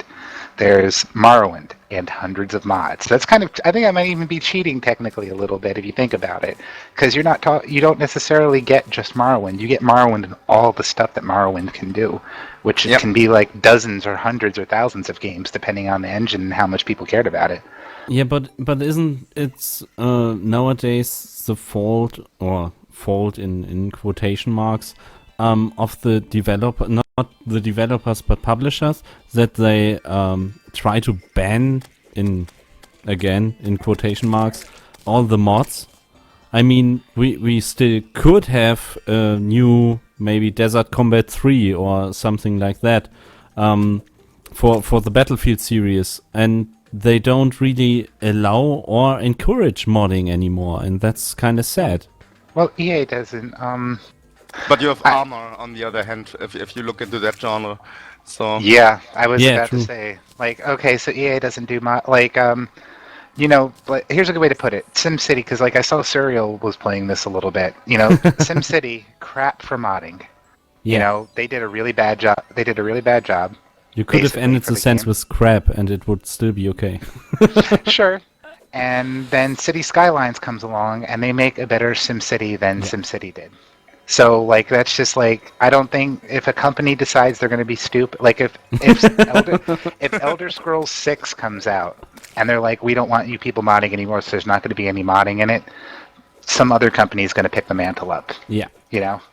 And like, I also find the idea of like, we're not going to let you mod like really funny, because like, I mean, you guys, you know, we're all, I mean, I'm 29. You know, you're all like in your early 30s or higher, in some cases. You know, modders kind of have it a bit easy nowadays, because they get, you know, you get the SDK, you get Yeah. the map maker, you have access to you basically in some cases have access to the same tools As the that were developers. used. Yeah, that the developers used to actually make the game. If you go back like 10, 20 years, you know, you had to like break into the program and do all kinds of stuff to mod. So like I find the notion like we're not gonna let you mod like freaking hilarious, because really you can't stop people from reverse engineering. You know, they can make it harder, absolutely. I never think it's a good idea to make it harder either, because the mod will always require the base game. Yeah. So if somebody wants to play that mod, that means they're going to buy a copy of your game. So it's ultimately like good for you to let Yeah. people make mods. And stuff. Think like, would about Arma 2. That Yeah, sold Arma 2, a would it- ton of copies when DayZ came out. Nobody played Arma 2, but still sold the copies. There's people who bought Arma 2 only to play DayZ. Yeah. No other Yep. reason. me, for example, I hadn't heard about Arma 2 before DayZ came out, and then I tried other mods, of course, like Wasteland. I found quite interesting, and and it was fun. And also, I mean, I think the thing is, I think we discussed that in the last podcast actually. But the thing is, if you allow for modding, your game will have a higher survivability. And so some companies, they like Bohemia Interactive, they have one title every so and so many years, and they are kind of dependent on that their games have a high survivability. So then on the other end of the spectrum, you have Battlefield. So DICE brings out a new title almost every year. So it can be a Yeah. good title. It can be a good title. It can be Battlefield Hardline. yes. It can be Battlefield Hardline. Yes, exactly. Well, if I think we were still going through our lists of threes. We got on Yeah. a bit of a tangent. So what was? I think Serial, you went last. You said Morrowind is like your number 2. So who would be next? No, That was Morrowind was my number 1. Neverwinter was your number 2. Neverwinter was your number 2. So, and I said my number 2 was probably Minecraft. So Tracker, what would your number 2? My number 2 would probably be the Half-Life series. If we allow series.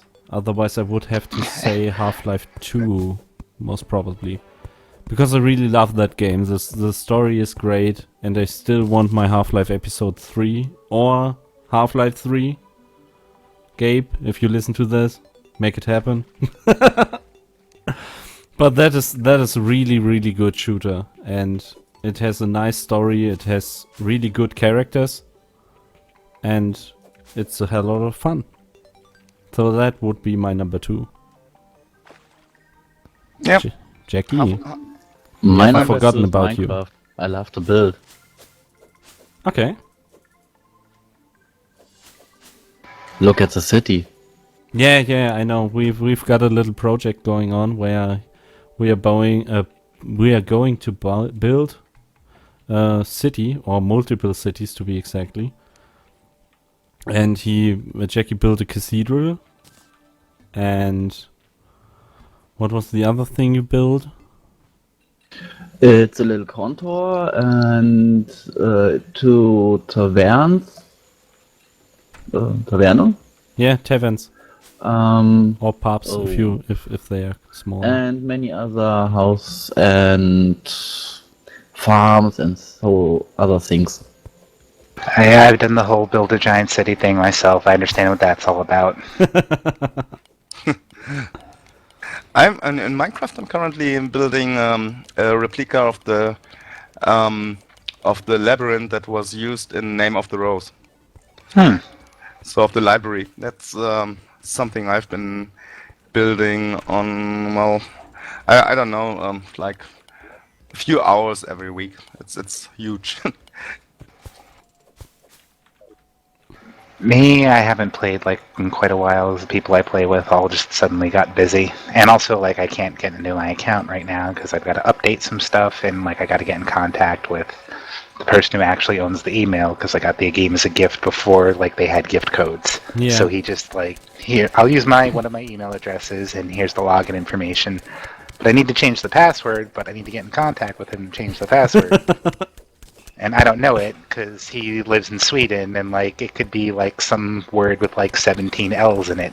You know, I'm never gonna guess it. Or with characters that aren't on your keyboard, and you have to install a new language pack. I'll have to figure out the alt codes or something. Yeah. But what would be your number Why is it 3? getting night now? That's not fair. I'm eaten by slime. I did find a demon altar off to the right. So if we have 6, and I made like a bunch of wood Yep, toes. I'm back and ready to go to the right. I've still got 3 lenses. If it's night, let's hunt the last one. It's day. it's 6 total we need. It's day. Nah. But sure. someone said he has 2. I have 2. See? Only 1 missing. But what would be your game number 3 of the top 3? Mine? Yeah. Good question. I could make it easy. I mean, could say Minecraft 2, because perhaps it is. I don't know. Is there any other game that I replay again and again? War Thunder. No, that's just killing time. The X series I really loved, and still the old ones. So X Rebirth for me is no X title, but the old ones, yeah. Trigger warning and No, I really enjoyed those. So X3, Terran Conflict probably, would be one of my all-time favorites, but it would probably be on the same level with Minecraft because I have like you might call it Minecraft spells, where I really enjoy to play for a while, and then it must rest for a while. Yeah. Yeah, I'm the same way. Play it like 12 hours a day or something for like a week, and then like don't touch it again for 6 months or something like that. Exactly, that's my my kind of dealing with Minecraft.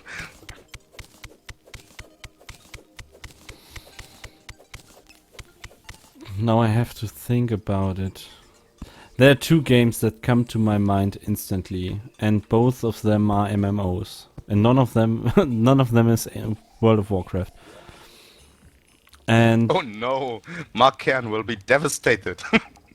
not that it's a bad game, still saying it's one of my favorites, but if I have to choose, I would say Age of Conan and The Secret World. That's fair. Those games were troubled.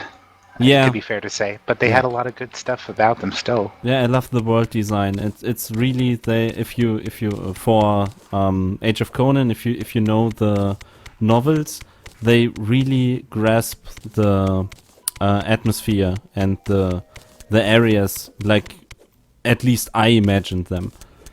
Yep. It's really a brutal, dark fantasy world, and I really love it. Yeah, I must agree. MMOs, yes, Edge of Conan would be kind of sharing top with Lord of the Rings was quite okay-ish and good. The Secret World definitely is the best horror MMO I know. It's really good. I got a couple of bows in this left chest with some arrows for you guys if you need them.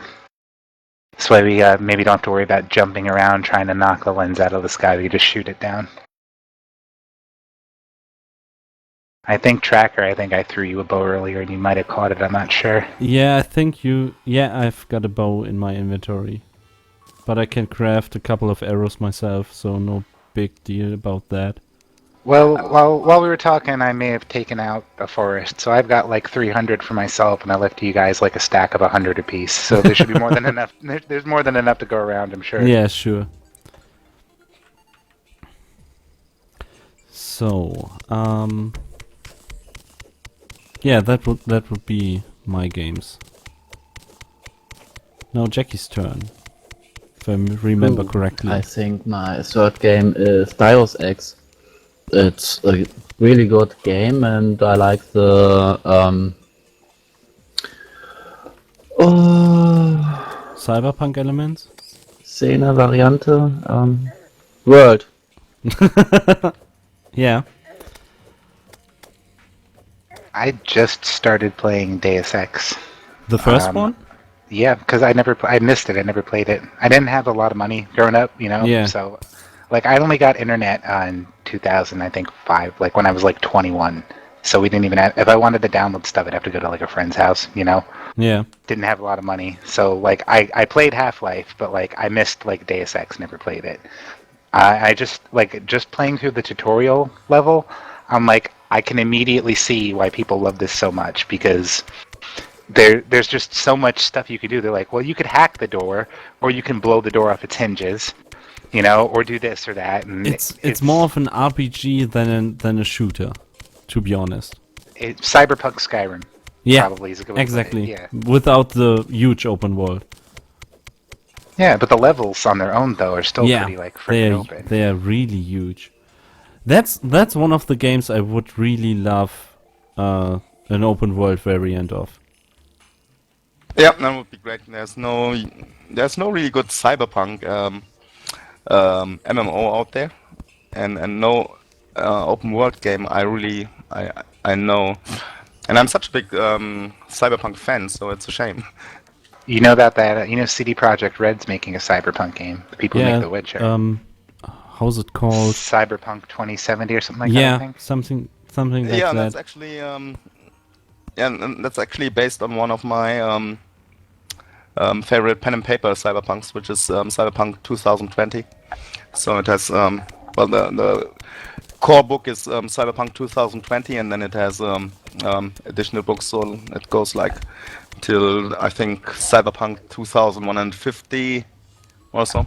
Well, it's my favorite pen and paper Cyberpunk game.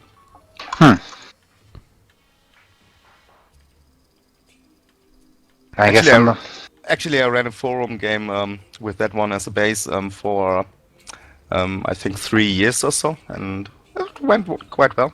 Was English forum game, was very fun for me, and and about like I think we had 40 players at the time. It was great. Nice.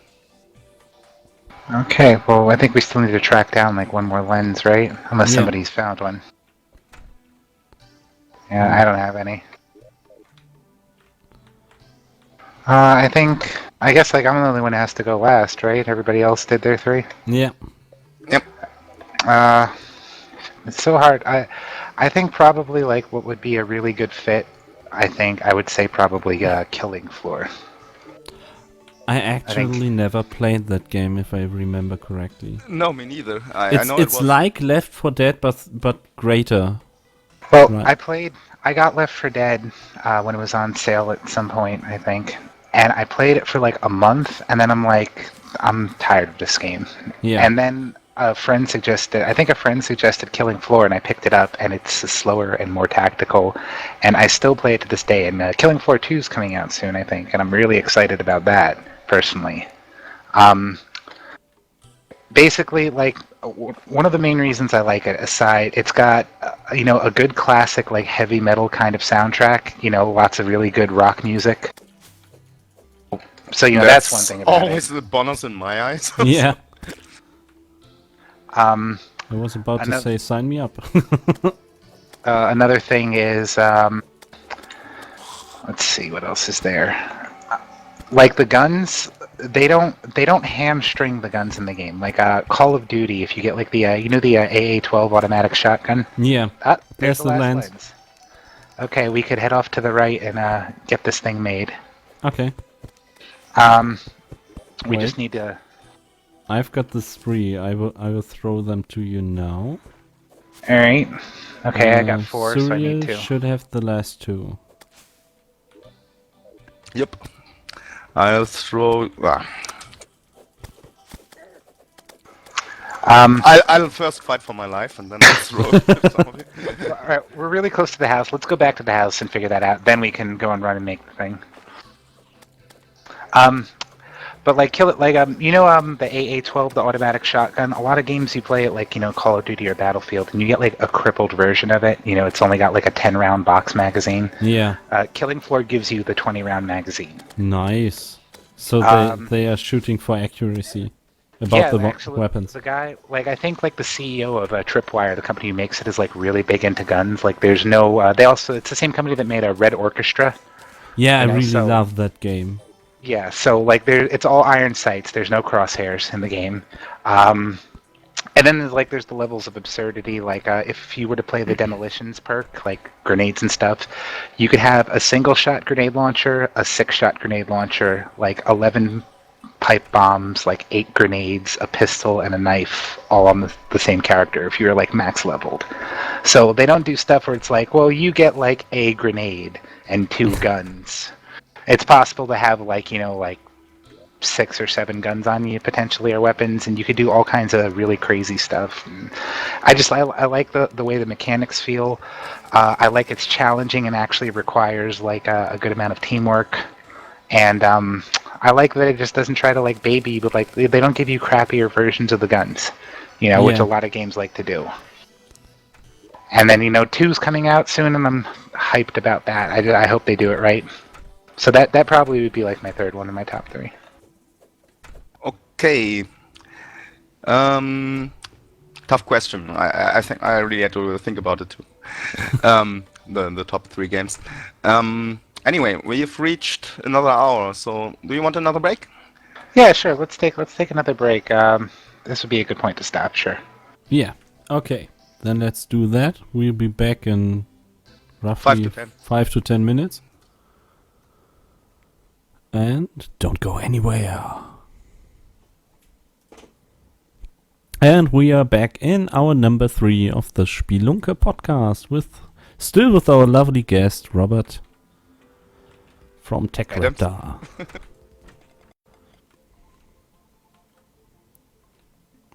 Yay! Yay! Alright, well, we got the lenses. We should swing off to the right and try and make the item we need. We should be able to get to it by sundown. Actually, Oh, wait. Cereal, This is the first time I actually enjoy Terraria.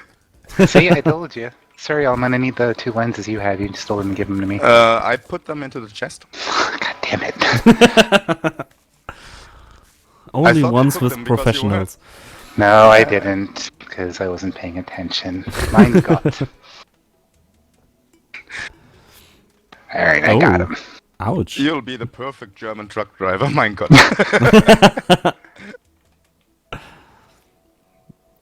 So we were about to talk about pen and paper RPGs, except you want to talk more about Terraria and your feelings, Surya. Yeah, Did I? see, well, my feelings about Terraria. well, before, when we were picking out the game to play, before you got into it, you were saying, you know, I played it for a little bit and I didn't like it, and you're saying like, oh, the guy was like just handed me a bunch of stuff and said follow me, and like, see, you didn't. It's not the game; it's the person you were playing with gave you like a not necessarily the best still experience. Yeah, that's another reason, of course, too. I mean, that was 2 years ago, so they changed a lot in this game. So now it looks smarter, it acts smarter. And then the second thing was, yes, I was hijacked to play Terraria at a point where I really didn't want to play any game like this, not even Starborn. And then he just handed me, I don't know, lots of weapons. Okay, can you guys try and cover me, because stuff's going to come from the right, and I'm going to go to this one over here on the left. Yeah, sure, let's light up this place, and then we can defend you. Alright, and I'm good to go. Oh, I crafted already? it. Okay, yeah, already. I craft fast. You have to, because, like... Oh, no. Otherwise you get eaten by a soul eater. Oh, someone dead already? No, no, I'm that's the just last moving time. upwards like we're supposed to do. Yeah, How no, would I sorry. know? I'm not an expert in this game. Okay, well, in my expert opinion, we should get the hell out of here before we get horribly murdered. Yeah. Oh, I get why now. So, What we gave are it away? really- The horrible murdered part? We are really, really undergeared. Oh, God. Oh ha. what's that thing? Run! Run for your lives, fools! I think that's a man-eater? No, Shit. it's a devourer. Now we know. Yeah, he devoured me. Thanks for cleaning that up. Well, on But the you- upside, I got revenge for you. If you've got some shrooms, you can eat them by pressing H. So that's a little... If you're injured, you can just press H and then you've got some hit points back. If you've got That's some... weird. Usually when I eat shrooms, weird things happen, but not healing process. Yeah, well, you were saying before, like, I like Starbound, but I don't like Terraria, and that's what didn't make any sense to me, because they're Starbound fans who, like, they don't really like people saying, like, oh, Starbound is Terraria in space, even though that's accurate in some ways. But they're similar enough that, like, I can't see, like, how you would like one and not like the other, you know? And as far as I know, some of the developers from Terraria made Starbound. At yeah, least the artist. One of them, Yeah. Tayuri. He's, like, the head. You know, that'd be like saying, like, oh, well, I love Wolfenstein, but I don't like Doom. It's like, they're not the same game, but they're close enough. You know? Yeah, okay, and the one thing I really love about Starbound is, for example, we even roleplayed in Starbound. You should see my Sherrick's diary, and Sherrick's is a Florin, of course. But we could roleplay in Terraria as well. You can pretty good, actually. Especially with the bosses and stuff. Yeah, I don't know. Perhaps it's in the space setting and the feeling that you can go to thousands of planets, and even if they are pretty much the same. That's one of the things Terraria has a disadvantage at, because you have the one game world, and that's it. But that's like a limitation of the engine I found. Like this is built in XNA, which is basically like a language made to be used for Xbox 360 and stuff. So like at one point they used to have an extra large world size, and they had to remove it. One of the rare times the game actually removed a feature because the engine just couldn't handle it. But there's one thing I think where they are even as well in that aspect, because in Starbound you just go to your ship and fly to another planet, but it's really nothing big, or it's not a big kind of a difference between that and using the same character in another world you can create here. So you don't lose your experience and equipment if you just create another world. You can use the same character and even switch between the worlds. You just skip the starship part, if you want to call it that way. Now I can't tell if it's night. You said, do you have any iron tracker? Let me look. I think I've got 4 silver bars, 7 lead, and 27 copper. Lead is 23. equivalent to iron. Yeah. Could you chuck me that? I want to make a clock. Let me... I will just throw you everything I've got. Okay, let's see. It's chain. And then I think I need like... anybody have like some wood? Sure. How many do you need? Just chuck me a whole bunch. It's flying in slow-mo and lying directly next to you. There you go. That should be enough. Now, how do I open up? There we go. Okay, a sawmill. And one of the nice things about this is it's got like all kinds of like fun furniture. So Yeah. like You can really sawmill. decorate this place. Wait, let me craft a chandelier. Then Jackie Yes. will be happy. Where's the thing I'm looking for? Oh, glass. We should build another Spielunke in this game. Do you know what Spielunke means? Spielunker, a cave diver. No. It's a little German word game. So actually, Spelunke is like a shabby tavern, Huh. and And we- Spiel means game. So we just It's a pun. Yes. Exactly. See, in English, well, it sounds close to spelunker, which is the word for someone who like goes climbing into caves and stuff, a cave diver. Yeah. So like, I thought that's what it was about. no. let's Where see. are my chains? Let me check for them. I think this wouldn't be an appropriate German place if it didn't have a bar. So Don't like, need a bar. We need beer. actually, that's something you can make in this game. But we need Oh, sand. I read someone on Twitter today who was already complaining about alcohol in games. That will be next one. Oh, Alright. I think now we've got a topic for Friday, huh? Okay, I think we if we all want to get together, I think we can get started because it's night. It's Okay. definitely nighttime. Then you can tell by the change of music if I've put the volume up, but then you couldn't understand us. So All right, I'm gonna.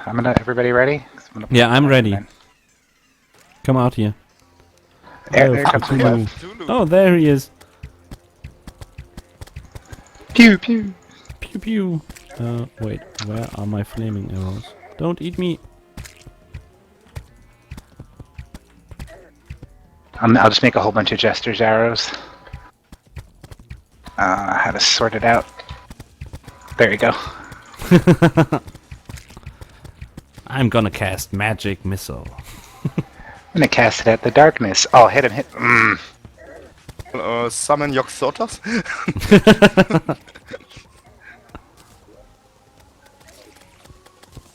Oh, we already got a man down.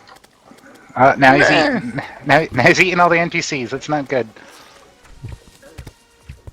Oh, he has little friends. Those Yeah, killed me. Yeah, a ton of grabs them. out little friends. Oh no. We've only done like 300 damage to him. We really gotta try him. It's not good. Avenge me! Oh, I'm down. It's up to you, I'm s- Tracker. Oh You're all my behind. god. Don't worry. You'll probably die horribly. Yeah, that's the part where I'm afraid of.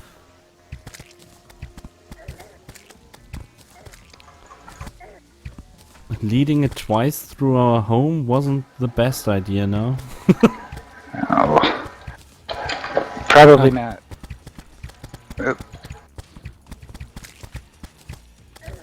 Yeah, don't worry, because we're now busy trying to stay alive.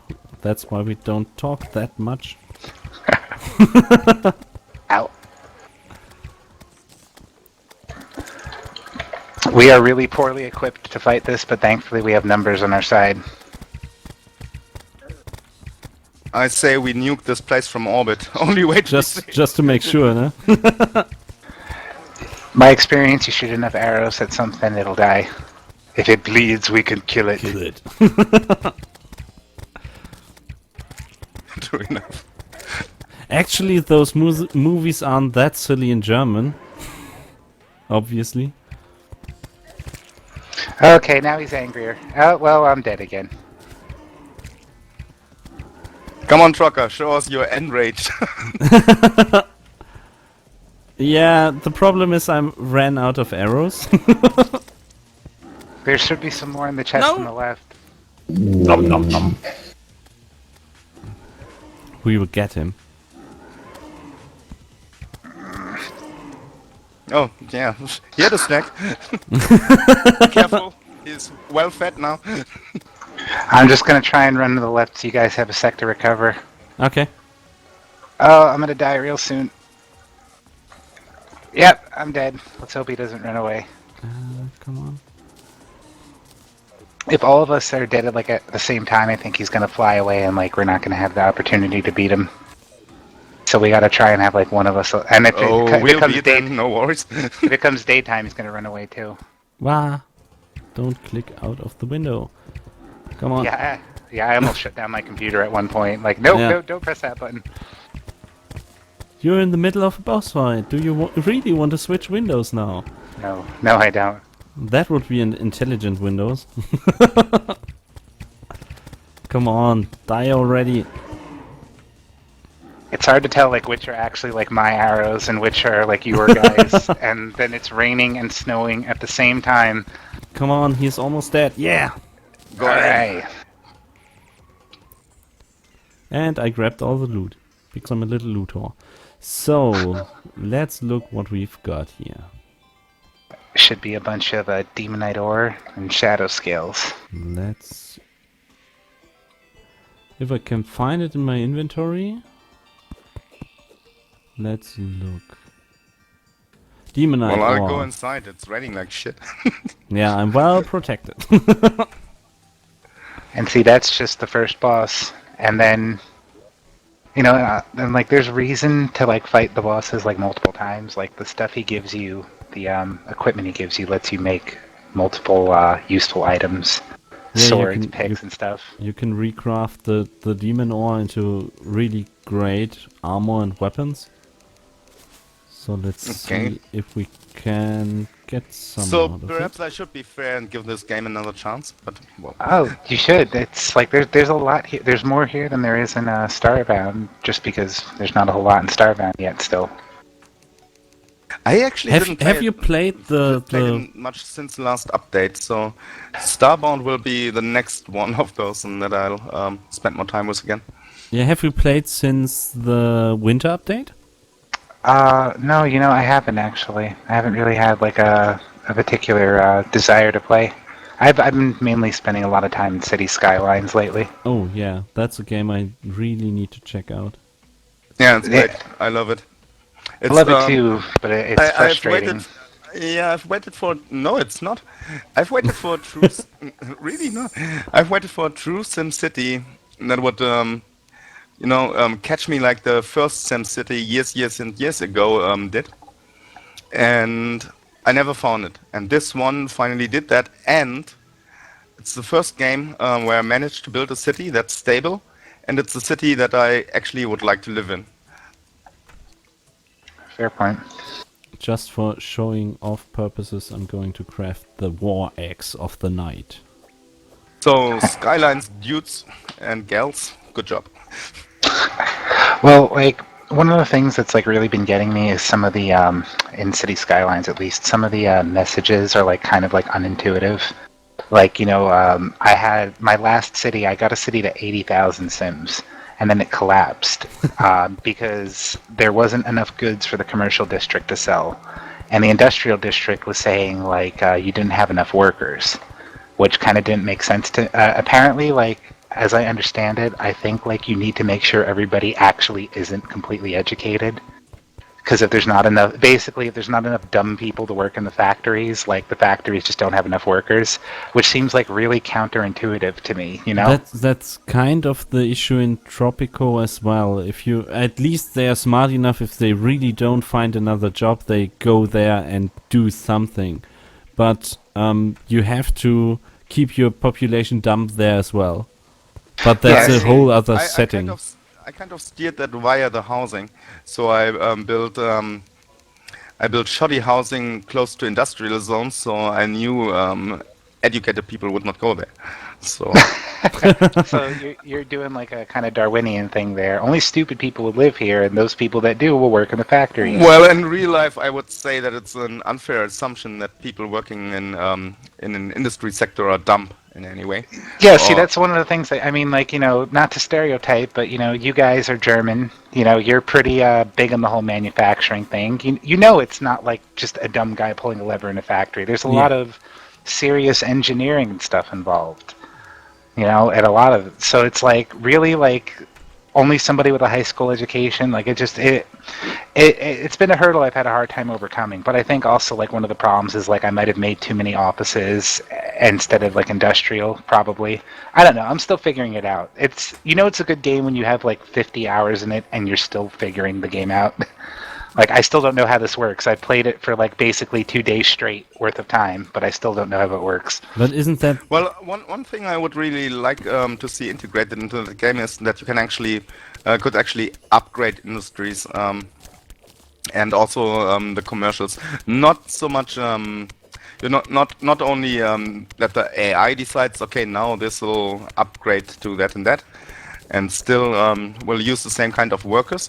But I mean, industry, for example, I don't know, my little townie there has a lot of lumber industry. So that could be very, very different things in reality, and could ask for very, very highly specialized workers, indeed. Yeah, sure. I mean, like if you look at like the modern lumber industry, it's like dudes driving big machines around. That's not something an idiot gets to do. Yeah, you don't want to have kind of a, no offense, redneck to steer something like that and go, yeehaw! Okay, well, first, not offended because I'm from the north and those guys are all in the south. So No, I don't Why? want. I simply don't want it to offend someone if he's listening to that. well, if a redneck is listening, they probably have a good sense of humor about it and laugh. And you know why? Because they'll survive. The apocalypse comes, those are the people who live because they know how to hunt their own food. They know how to grow their own food. They probably got like 20 guns, like, just in their bedroom alone. It's the cities is where everybody's going to die. Rednecks will be fine. Seems reasonable. Well, I'll be fine. Well, I'm not a redneck because I'm not in the US. Faye the Druid has arrived. Oh. Yeah. You can. Once you beat Is she once you beat sexy the first like in boss. Witcher? About as sexy as Pixels can be. Wow, we must see her. I'm probably gonna marry her. Oh, there she is. Ooh. I'm in love now. Anyway, did we have any questions left for TechRaptor while we were at it? Let me see.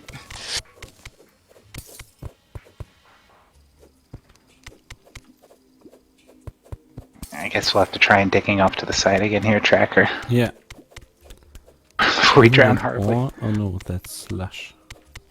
Oh yeah, I mean we could check out for ourselves, but there was one question as to how many viewers would you say you have per week, month, whatever is measurable. That I don't know offhand. And I think we like publicly release like our view stats. in some way or another, but honestly, I don't know that stuff offhand. I write my articles, and if they like, I can see like how well they do or how well they don't do. But outside of that, like, I don't really know about like other people, or if like even like, and also outside of that, like, I don't know like for sure like what we would want like communicated or not, because I don't want to get like any numbers wrong and and be like, oh yeah, we got like like 50,000 a day or something like that. Like, dude, it's nowhere near that, or that's too many, or like it's a little bit slow. It's still growing. It's gonna take time for us to grow. That much I can say. Like, I've had Slow some and steady articles. wins the race. Yeah, absolutely. Like, I had one article I did. I got like 8,000 views on it. That was my best one so far. Nice. But most of them do like a couple of hundred, roughly, generally speaking.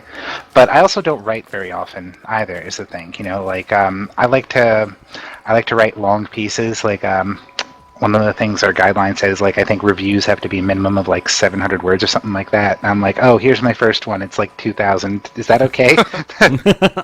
So like, I don't put stuff out as often. And so you don't have you have more of a limitation of how short it minimal can be. Well, it's because of SEO stuff, basically. Yeah. Like, if you have, I think if it's under like say 300 words, like anything written in like an article format, Google essentially is like just ignores it, basically. Yeah. So like that's the main reason. But then there's also like, we don't want somebody to be like, yeah, it was a game, it was okay, and like that's the article. But like, I laughed at it because I always write like generally long pieces, so it's like, oh, only 700. That's about half of what I'll do like for standard review. Yeah, I mean, we had an internal discussion the other day about quotation marks, print media dying out, or online gaming websites dying out, and the YouTube format being more effective, or more asked for these days. I would disagree somewhat, because it depends on the article. I mean, if it's just an article like, yeah, this game was fine and I felt this and this, then I don't know anything about the game afterwards, and so yes, it's worthless then. And if it's an opinion piece about whatever someone believes is right or wrong, then I'm really even less interested in it. But the same goes for YouTube videos. I mean, if I watch an IGN review, then it's wasted lifetime for me. Because I think like 5 minutes, really. The way I look at it is like, I think like in the world with internet, there's like probably like at least like 1.5 to 2 billion people, bare minimum, probably way more than that. Like, I can't possibly see someone saying like, there's absolutely no audience that you can't survive. Like, that it doesn't make sense to me.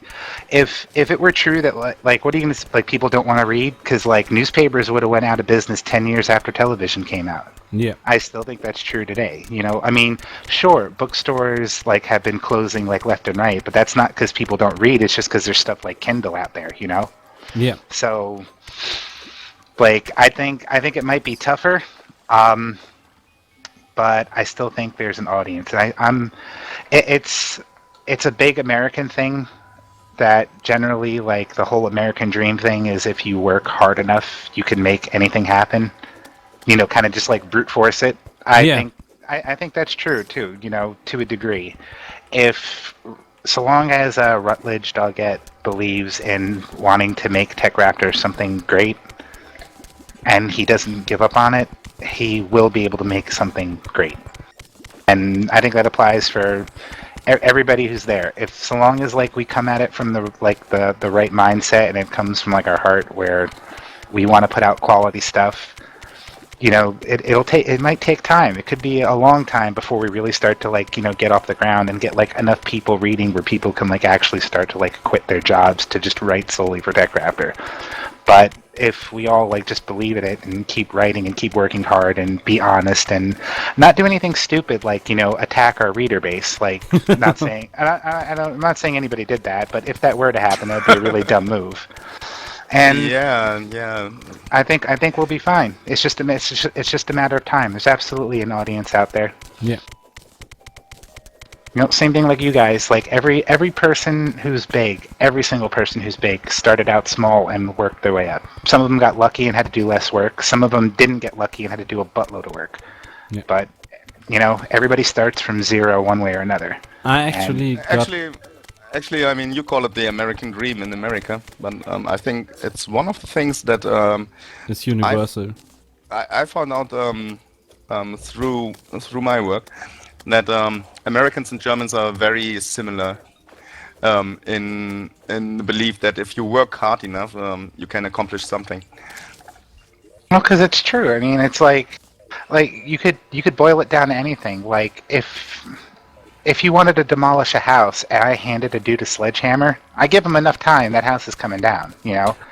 Actually, now that you mentioned that, there was a story I read, let me think, I guess a couple of days ago on I don't know the news site, but it was a link on Facebook, so bear that in mind.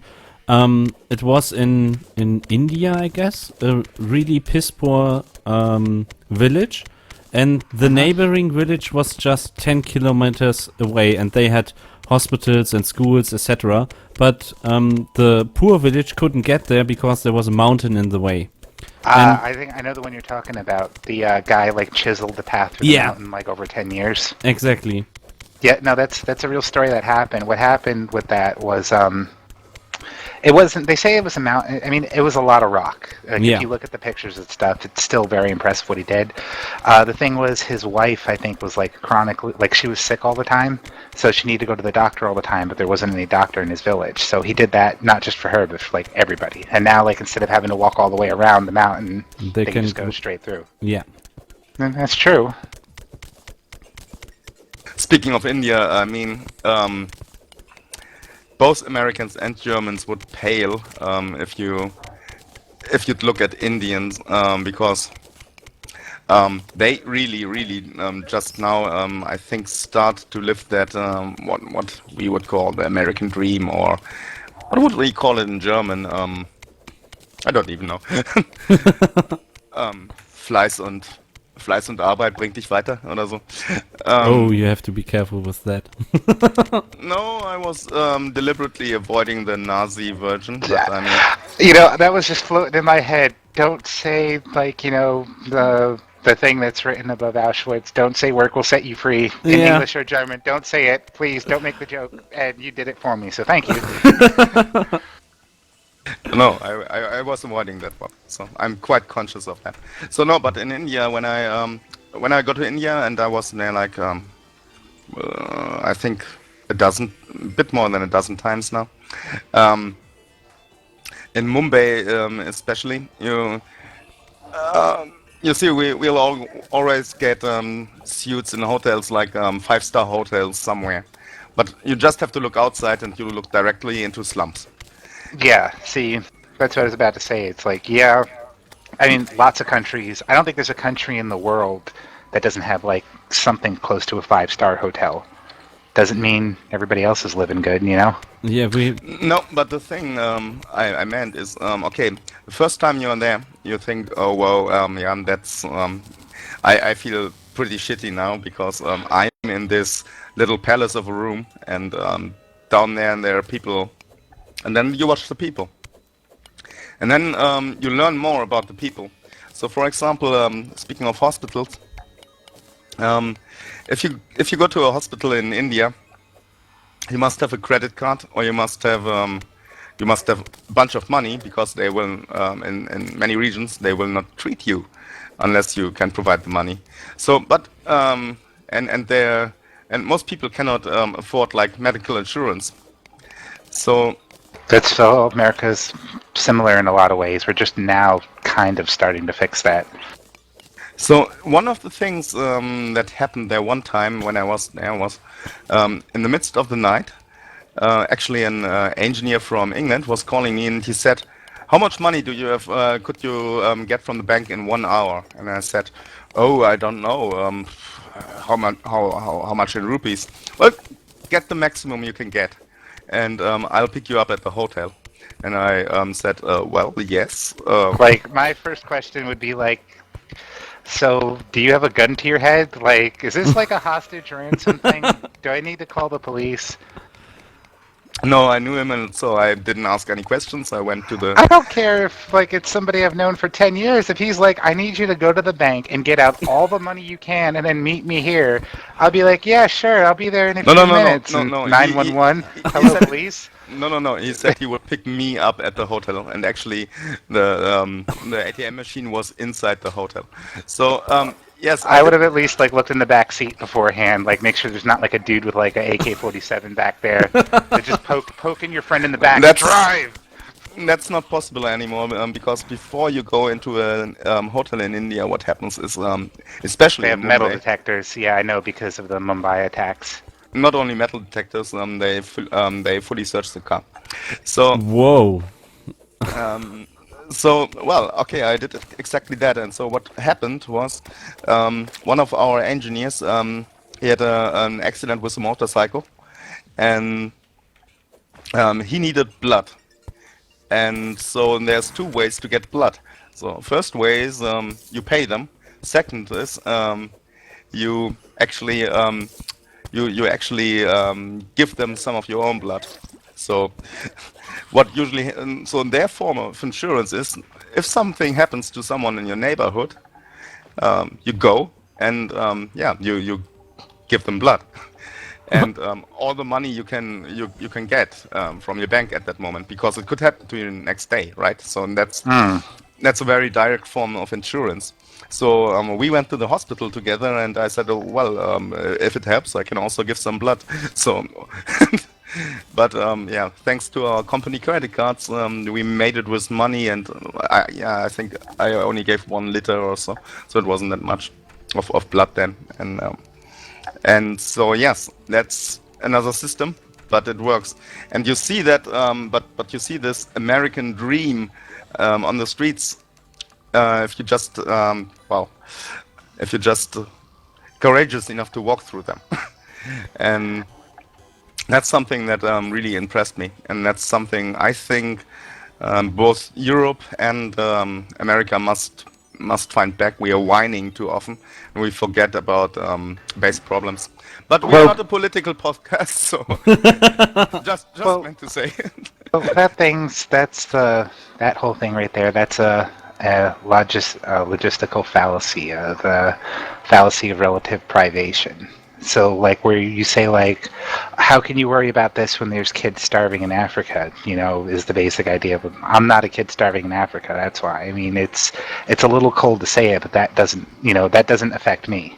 No. You know, You don't understand my point on that one. Sorry. So I don't say their problems should be our problems and the whole world should be our problem. That's not the thing. I'm not saying that either.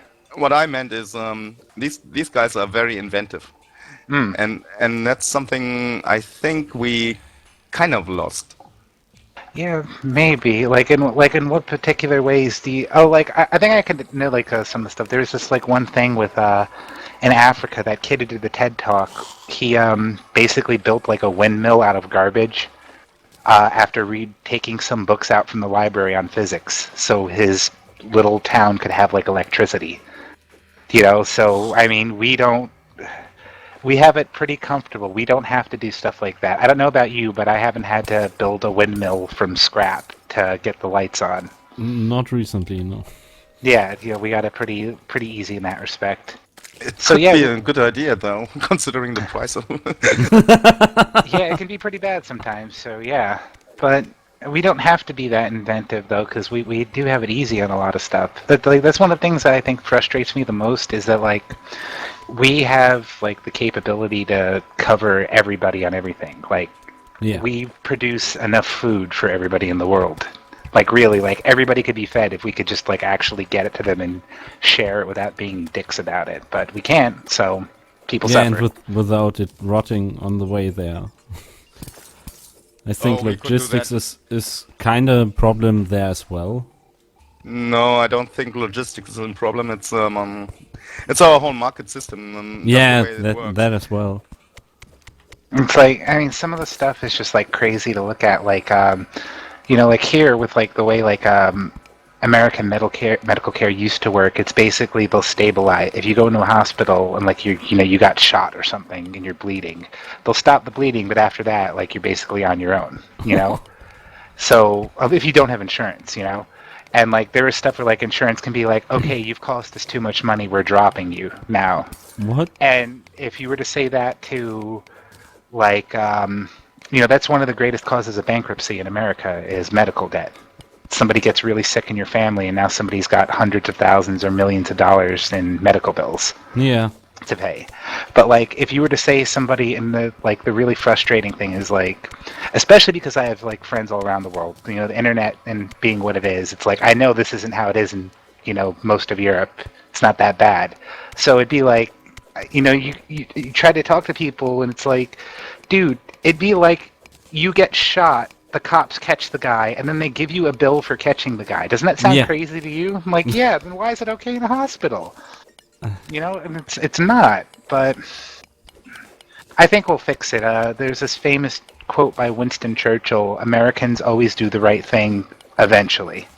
I think that's true. We got a whole bunch more stupid stuff to try before we actually get like the right thing.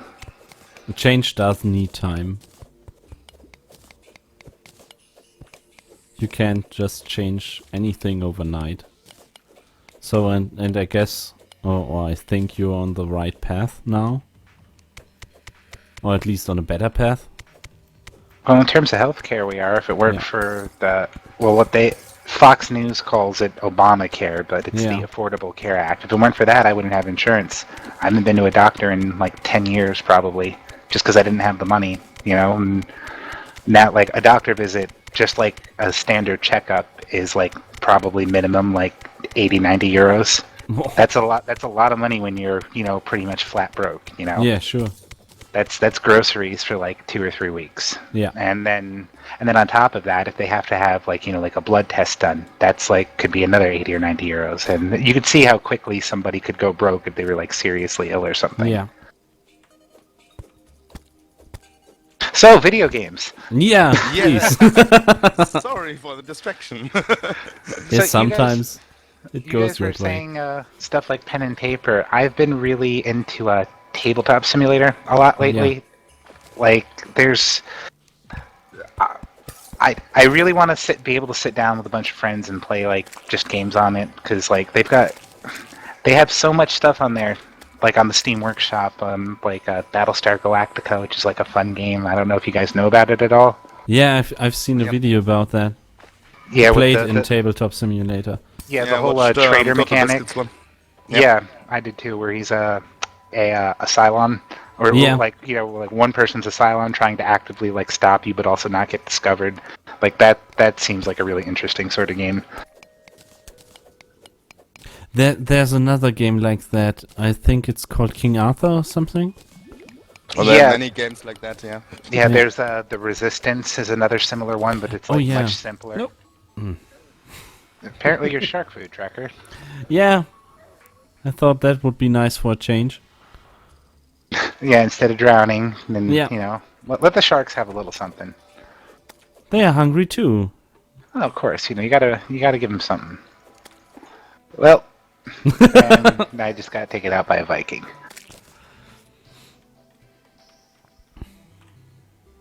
Oh my. But Okay, Tabletop Simulator really looks great. Yeah, it does. Have you seen a Terraria Otherworld, the short little trailer they released? No, unfortunately not. It was only like a 40-second trailer. It basically looks like a more graphically updated Terraria. And people are wondering, like, is this Terraria 2? Is this like another game? It looks like basically better graphics, but still like the same kind of game, so I don't know.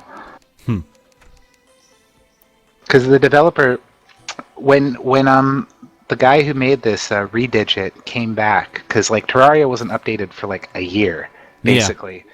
He came back and he said, look, I was playing the game with like one of my employees, and she basically convinced me, look, there's so much more we can do. So that's literally it. Like, one of the employees convinced him you could do like a lot more, so you should. So he did. And then he said, after I'm done like filling the game out with like everything I think fits in here, we're going to immediately start work on like another Terraria game because of like the limitations and stuff in this one. Yeah. Like I said, because of the XNA coding language, I think like the worlds have to be limited in size, you know? Yeah.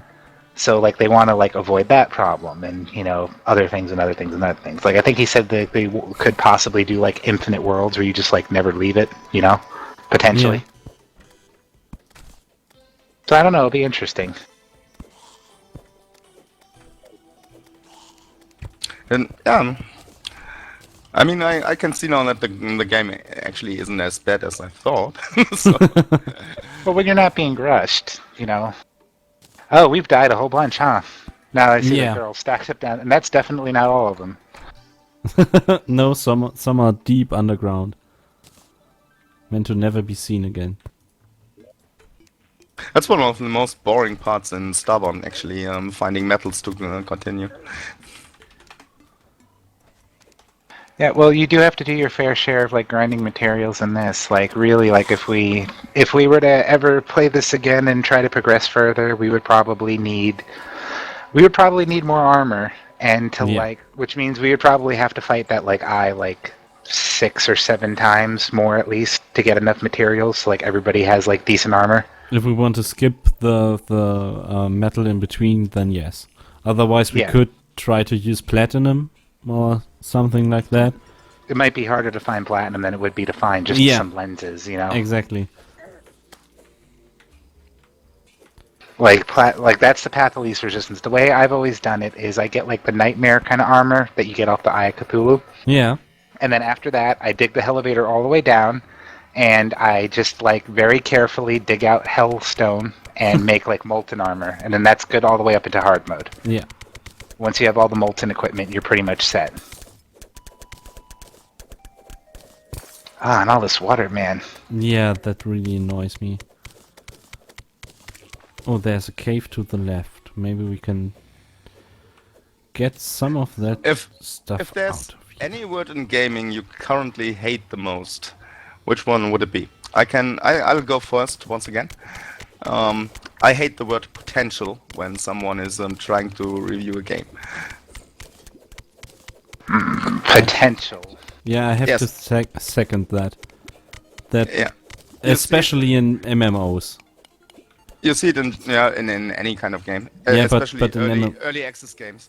You see it in German, you see it in What's- English reviews. What's potential in German? There's like Pot- 6 Z's in there probably, right? Like Potentialszeiten or something like that. No, it's the same word as in English, just Yeah. the Z, except for the Z. So it's Potenzial. Well, I was right. There's at least 1 Z in it, so I was like 1/6 right. Yes. Oh no, we've got explosive. Actually, Yeah, I never thought about that. Do we use many Z's? Well, yeah, more than in English because you have the you use the Z for the For zoo. End the of C story. for the Z. So, When I saw the demolitionist arrived, I was coming down the rope. I immediately turned around. Like, That ooh, makes bombs. digging so much more fun. Does. So what would be your word? So mine definitely is potential. Yeah, mine as well. Because I really... You shouldn't judge games on potential because potential is in your head and not in a game. Well, I don't think judging games on potential necessarily is fair, but I think it's something that you have to address. You know, it's like the same thing like we were saying, you know, that previous hour when you were talking about your favorite games, where you say like, you know, Morrowind is your favorite game, but that also is kind of unfair in a way because you don't get just Morrowind, you get all those mods and stuff. All those mods and stuff, that's potential. It could have come to pass that nobody made any mods whatsoever. That could have happened, and Morrowind would have just been Morrowind. And it's a lot of people would say it would have been a great game. That's enough, you know. But Morrowind. But has I potential. decided afterwards, right? When all those mods were already there, and I had done my own. So, for example, I was Telvanni Visit in Morrowind most of the times. So I played it. I don't know how many hundreds of hours I actually played it, but many. So I was always dissatisfied with, this mushroom castle that you get when you become a Telvanni wizard. So okay, I just sat down and made my own castle with butter points and stuff, and like a true mushroom wizard tower, and it was huge. but okay, I didn't have to say then, oh, this game has potential. No, I could already see it's a great game. No, the thing that's getting on my nerves, especially with early access games, is all those reviews saying, well, yeah, this is a good game, or this game has a lot of potential. But it has only like 1 hour of gameplay currently, so you do not know where it's going. Don't talk about potential. That's why I hate the word at the moment. Fair point.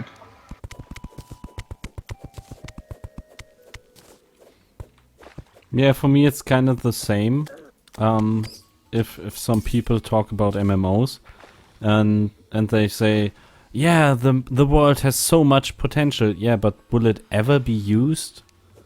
Yeah, a baby has potential. Yeah. But that kid could also like fall down the stairs at the age of 3 and like die. Yeah. So I guess I could kind of see where you're coming from. It's probably like a useless statement ultimately to say everything has potential. Exactly. Everything has potential. So you've converted me.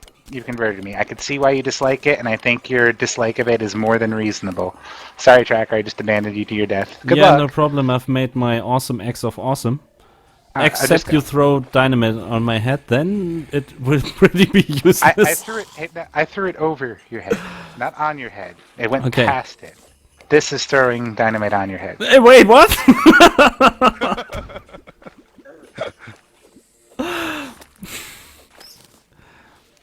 See, and that's one of the greatest things about Terraria is the potential for cheeky shenanigans. You can't throw a cartoonish-looking bomb like you'd see like in Animaniacs at somebody.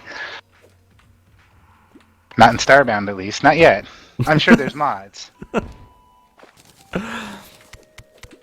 It'll get there. It has potential. No, yeah. Really, the word potential should be stricken from any review. Me, like, I would probably... Can I say misogyny? For You sure obvious can. reasons, please? Yeah, like- yeah. That's place 2, but it's only second place because I really tried to avoid looking at certain people's hatred that they spew everywhere. That can be, look, there's I wish, like, we had this yesterday so I could have, like, put up, like, a aneurysm-inducing April 1st article, just for you. The potential of misogyny. But speaking of which, plug at TechRaptor.net, we happen to have some interesting April Fool's content up right now, so you should go and view it immediately after this podcast is over. I already will. did. It's look at the robotic authors. Okay. I'm sorry, that is actually in the official code of anybody who does games journalism. I have to show. It's required. Yeah, no problem. We would shamelessly promote ourselves at the end of the podcast anyway. We always do. Anyway, yeah, we are reaching the official end, so we can go on for a while if we have. Do you have any more questions for us? So, I don't know. Oh, actually, I don't think I got to ask very many now I think about it. We were too busy like getting, face fucked by a giant flying eye, to talk frankly. So, probably, like, I guess, I think you want to move upwards now. Because why I'm did you say going to that? drop something. Oh, So we dear. are- Okay. I guess, like, the only thing I could think of probably is, like, how long... you guys said you were doing this for, like, a few months. Like, what drove you to get into this is, like, mainly, like, what my question is. Because, like, me, like... I don't know, like... See, like, writing seems like something, like... I enjoyed writing. I was good at it. And so, like, I did it to... I signed up for TechRaptor partly to, like, be able to express myself like that. So, like, what motivated you guys to, like... Yeah, we're going to start doing a podcast. Like, why? That would be my question for you. What drove you to start doing this? First of all, well, I'll start and Trucker can give his version. But Okay. I think mainly there were several factors actually. I think so. At least not from your bomb. Oh wait, I'm still alive. So mainly it was we spent long nights just chatting and chatting and chatting about games. So you And figured may as well put it on Twitch? and yeah, Kinda, yeah. that was one very obvious reason. And actually, I have a lot of blogs going, and I love to write, and I love to write about games, and I love to write about other stuff. And well, some of those blogs are in English. If you're interested, I'll send you links. But then I think it was one of the positive effects of Gamergate actually, in the very beginning when I saw that some of those tendencies and some of those lies about gamers were imported to Europe. So some newspapers happily picked them up and repeated just what the mainstream media would say at that point, and mainstream gaming press, if I may call them that way, did at that point. And so for my part, I thought, oh well, you have been a gamer, or I wouldn't always call me a gamer, but you certainly qualify as a gamer because you play long hours, and you have had like 30 years of experience as a gamer. So it is kind of time to to find a voice too. And so even if not many people watch it, at least For I'll now. feel better. Well, that's how it starts, though. Like I said, everybody starts at zero. You know, if you keep working and there's well, since you brought up the co-optional podcast and all that, so I assume you know Jesse Cox, right? Yeah, sure. From it, advertise like shameless Shameless whores. whore. That's the Jesse Cox motto, and it's true. Just post your shit everywhere. Get banned on a bunch of forums for continually shilling your podcast, but do it anyway because Been there, probably done people that. will watch. We have no problem with that, and we truly hope you mention our name when you put your piece of recording up there. But no, yeah.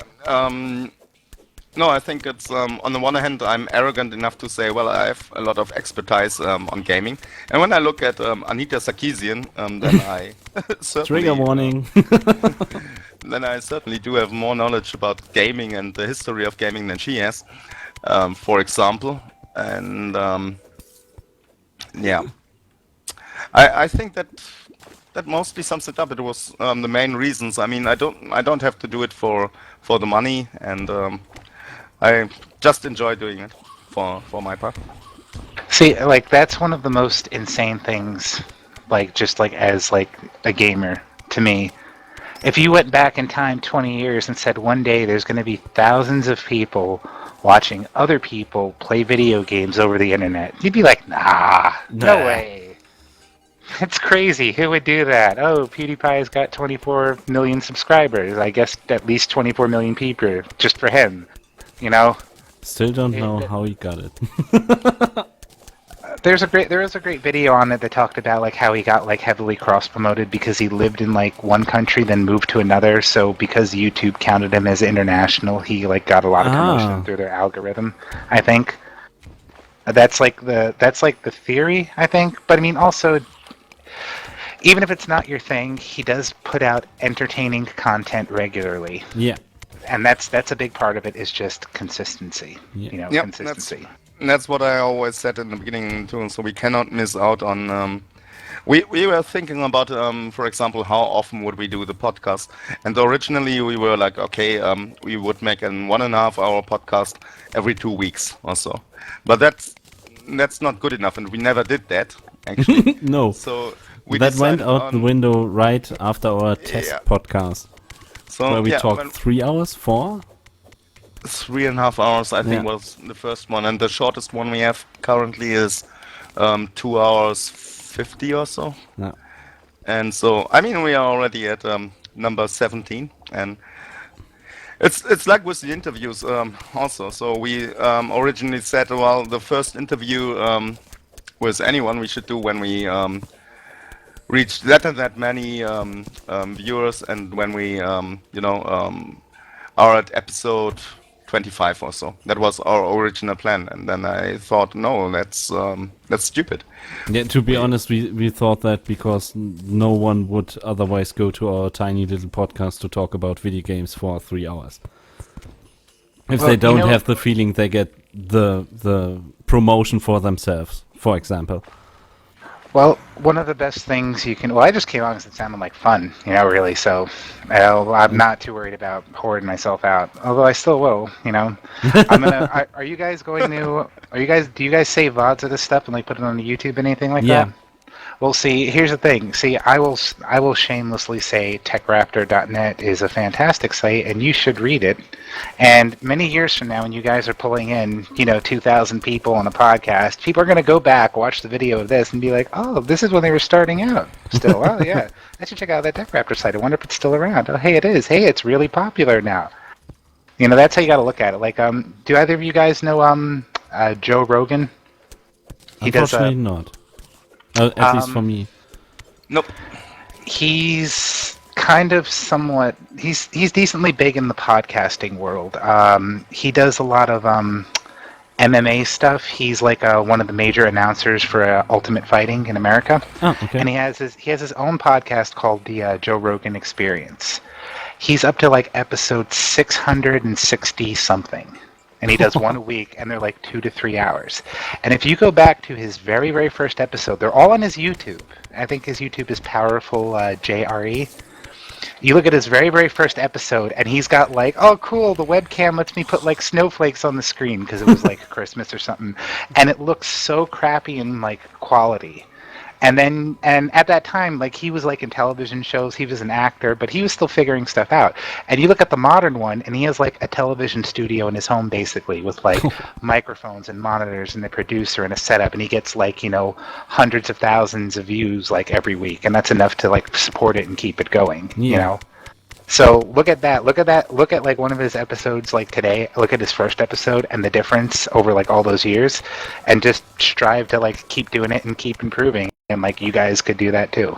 Yeah, that's one of the things that really keeps me going. That I think someday I'm not saying we are the big fish then, but at least we are middle fish. Yeah, why doesn't nobody has to be big fish. I think I think there's one of the things, especially because of oh well, I just pancaked on the ground. I think one of the things that's happened worldwide for people, not just in America or Germany, but all over the world because of the economic downturn, I think a lot less people are thinking oh, I want to be rich, and are thinking more I want to just be able to order a pizza every now and then and actually have a roof over my head, you know? And don't have to worry about it. Yeah, I think it's healthier to look at it like that. I mean, sure, strive to be as good as you can, but yeah, sure. I won't complain. You're going to be the middle fish. Odds are. But, there's nothing wrong with being the freaking middle fish. There's loads of middle fish that are perfectly successful and still live in really nice houses and stuff. Yeah. I mean, nobody of us would complain if we are bigger than Total Biscuit, to be honest. Then I would quit my other job. Yeah, that's true. Or bigger than PewDiePie. Total Biscuit got to then where at least I'm more than a middle fish in that one, so I'm happy about that. Total Biscuit got to where he is over the course of, I think he's coming up on, I think he started in 2008, so 7 years. Yeah. So 7 years from start, something like that. So in 2022, you guys probably will have caught up with Total Biscuit if you haven't, I mean, but then again, you are kind of getting on in years, so you might have one of you might have keeled over from a heart attack or something by then. So I don't know. You got to start. It's a young man's game. You got to start this earlier, guys. Sorry. Yeah, tell that my younger self 7 years ago, please. Man, I wish I could go back in time and I knew all this podcasting stuff would have worked out like it did. I would have started one. Can you imagine having started doing this in 2000, 2005 or 2006 when like YouTube first came out. The funny thing is, I was podcasting. Let me think. I think it was 2008ish. It was the Age of called Conan podcast. Right? Age of Conan podcast. It was called the Chromcast, named after the famous Kronk. god. Yeah, the god. And I was just simply the co-host, but we had over 6,000 viewers at that time. It was simply focused on Age of Conan. If I would have split from there and started my own YouTube channel and maybe got 10% out of the viewers, I wouldn't have to worry about that now. Well, unfortunately, stuff didn't work out like that. Doesn't mean it still can't work out, though. Yeah. You got, like I said, look at what people did that's successful, work for them, and try and do that and put your own spin on it, Yeah. Look, you got Terraria. Terraria is perfect for sitting around and bullshitting while also playing a game. Make like an episodic series or something like that. Just worked for Total Biscuit, Yeah. Be entertaining while you're playing the game, and hell, you could have guests on and stuff while you do it, which make it even funnier, especially if people don't know what the hell they're doing, like Surreal. I know That's a exactly really what I'm good doing. concept, I'm and I watching think you. that's a really good concept, and I think I've got the name for that. We will call it the Spielunke. Yes, we've been doing that for a few months, and we really plan to continue it. So no matter what, it's actually healthy for me because my real job is quite different to this, but. I can imagine. I mean, you say, like you stare at numbers all day, so I'm guessing either something with like accounting or you play Eve professionally. Oh God, no accounting, no. Yeah, and to get back to the first question or the first part of the question. I actually have an IT job, so. But Oh, I know your pain all too well. yeah, it's one of those jobs that makes you travel a lot. Hey, you know what I really like in this game is if you wait long enough, there are cobwebs in the corners. Yeah, no, those are just like pre-generated. You need that to make silk and make a whole bunch of stuff. So it's Beds, actually for kinda, example. Yeah, beds. Like for a spawn point, you need to get cobwebs to make silk to make beds. They're also used in like some of the more higher end armor, like necromancer armor and stuff like that. But yeah, there's a lot of stuff here. Speaking of a lot of stuff, holy hell, it's 10 past the hour. Yes. Yeah. Any last words from you? I regret nothing. I'll go down in honor on an icy spike. I just wanted to thank you guys for letting me come on. You'll always be welcome. Yeah. I will hold you to that. I'm glad I didn't make an ass of myself, so I hope not. I'm probably going to listen back to this and like shudder at something stupid I said and just like I was too in the moment to like realize I just said something really dumb.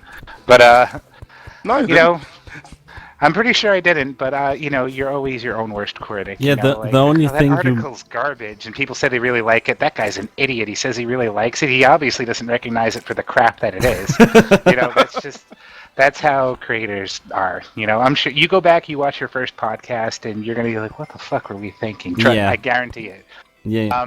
It goes the same with my Minecraft series. If I watch the first episode of that. Mm-hmm.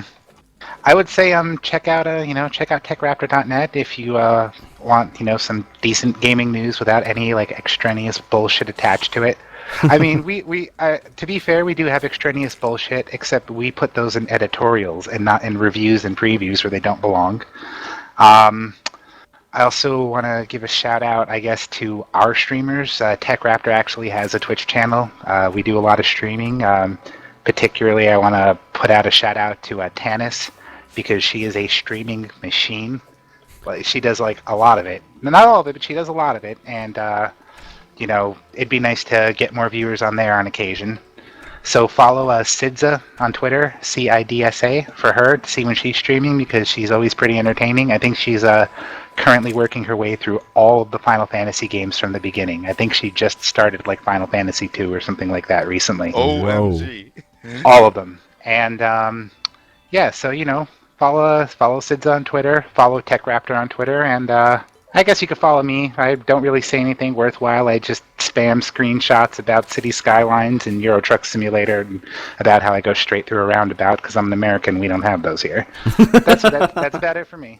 Thanks really very much for having me on. You're welcome. And we will hold you accountable for that Euro Truck Simulator 2 multiplayer as you promised earlier. Yeah, we'll see if we can get it working sometime. I'll probably have a crappy ping trying to get all the way to Europe, but that'll probably just make things more entertaining. And you always say my shoutouts and advertisements drag on. Oh yeah, you can go for all of us this time. I'll just leave it to you. So well anyway yeah I'll actually go next. So you can always find us. Well, you can find me on Twitter at Zuriel08, and you can find me under the same name on YouTube, and I guess almost anywhere.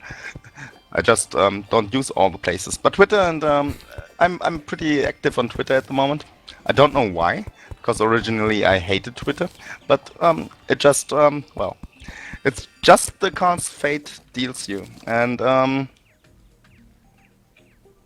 yeah. Speaking for Spielunke, you can find spielunke.bar on the internet, and you'll get right to our forum. It's a German forum, but we wouldn't really mind if you post anything in English. We will just answer you in English. BRB, go there and posting America, fuck yeah. If you want to, feel free.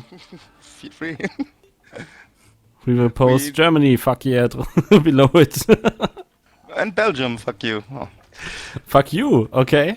And well, as said, we are well, just the trigger warning. We are not a political correct podcast, but we are trying to stay correct in being what we are, honest to ourselves.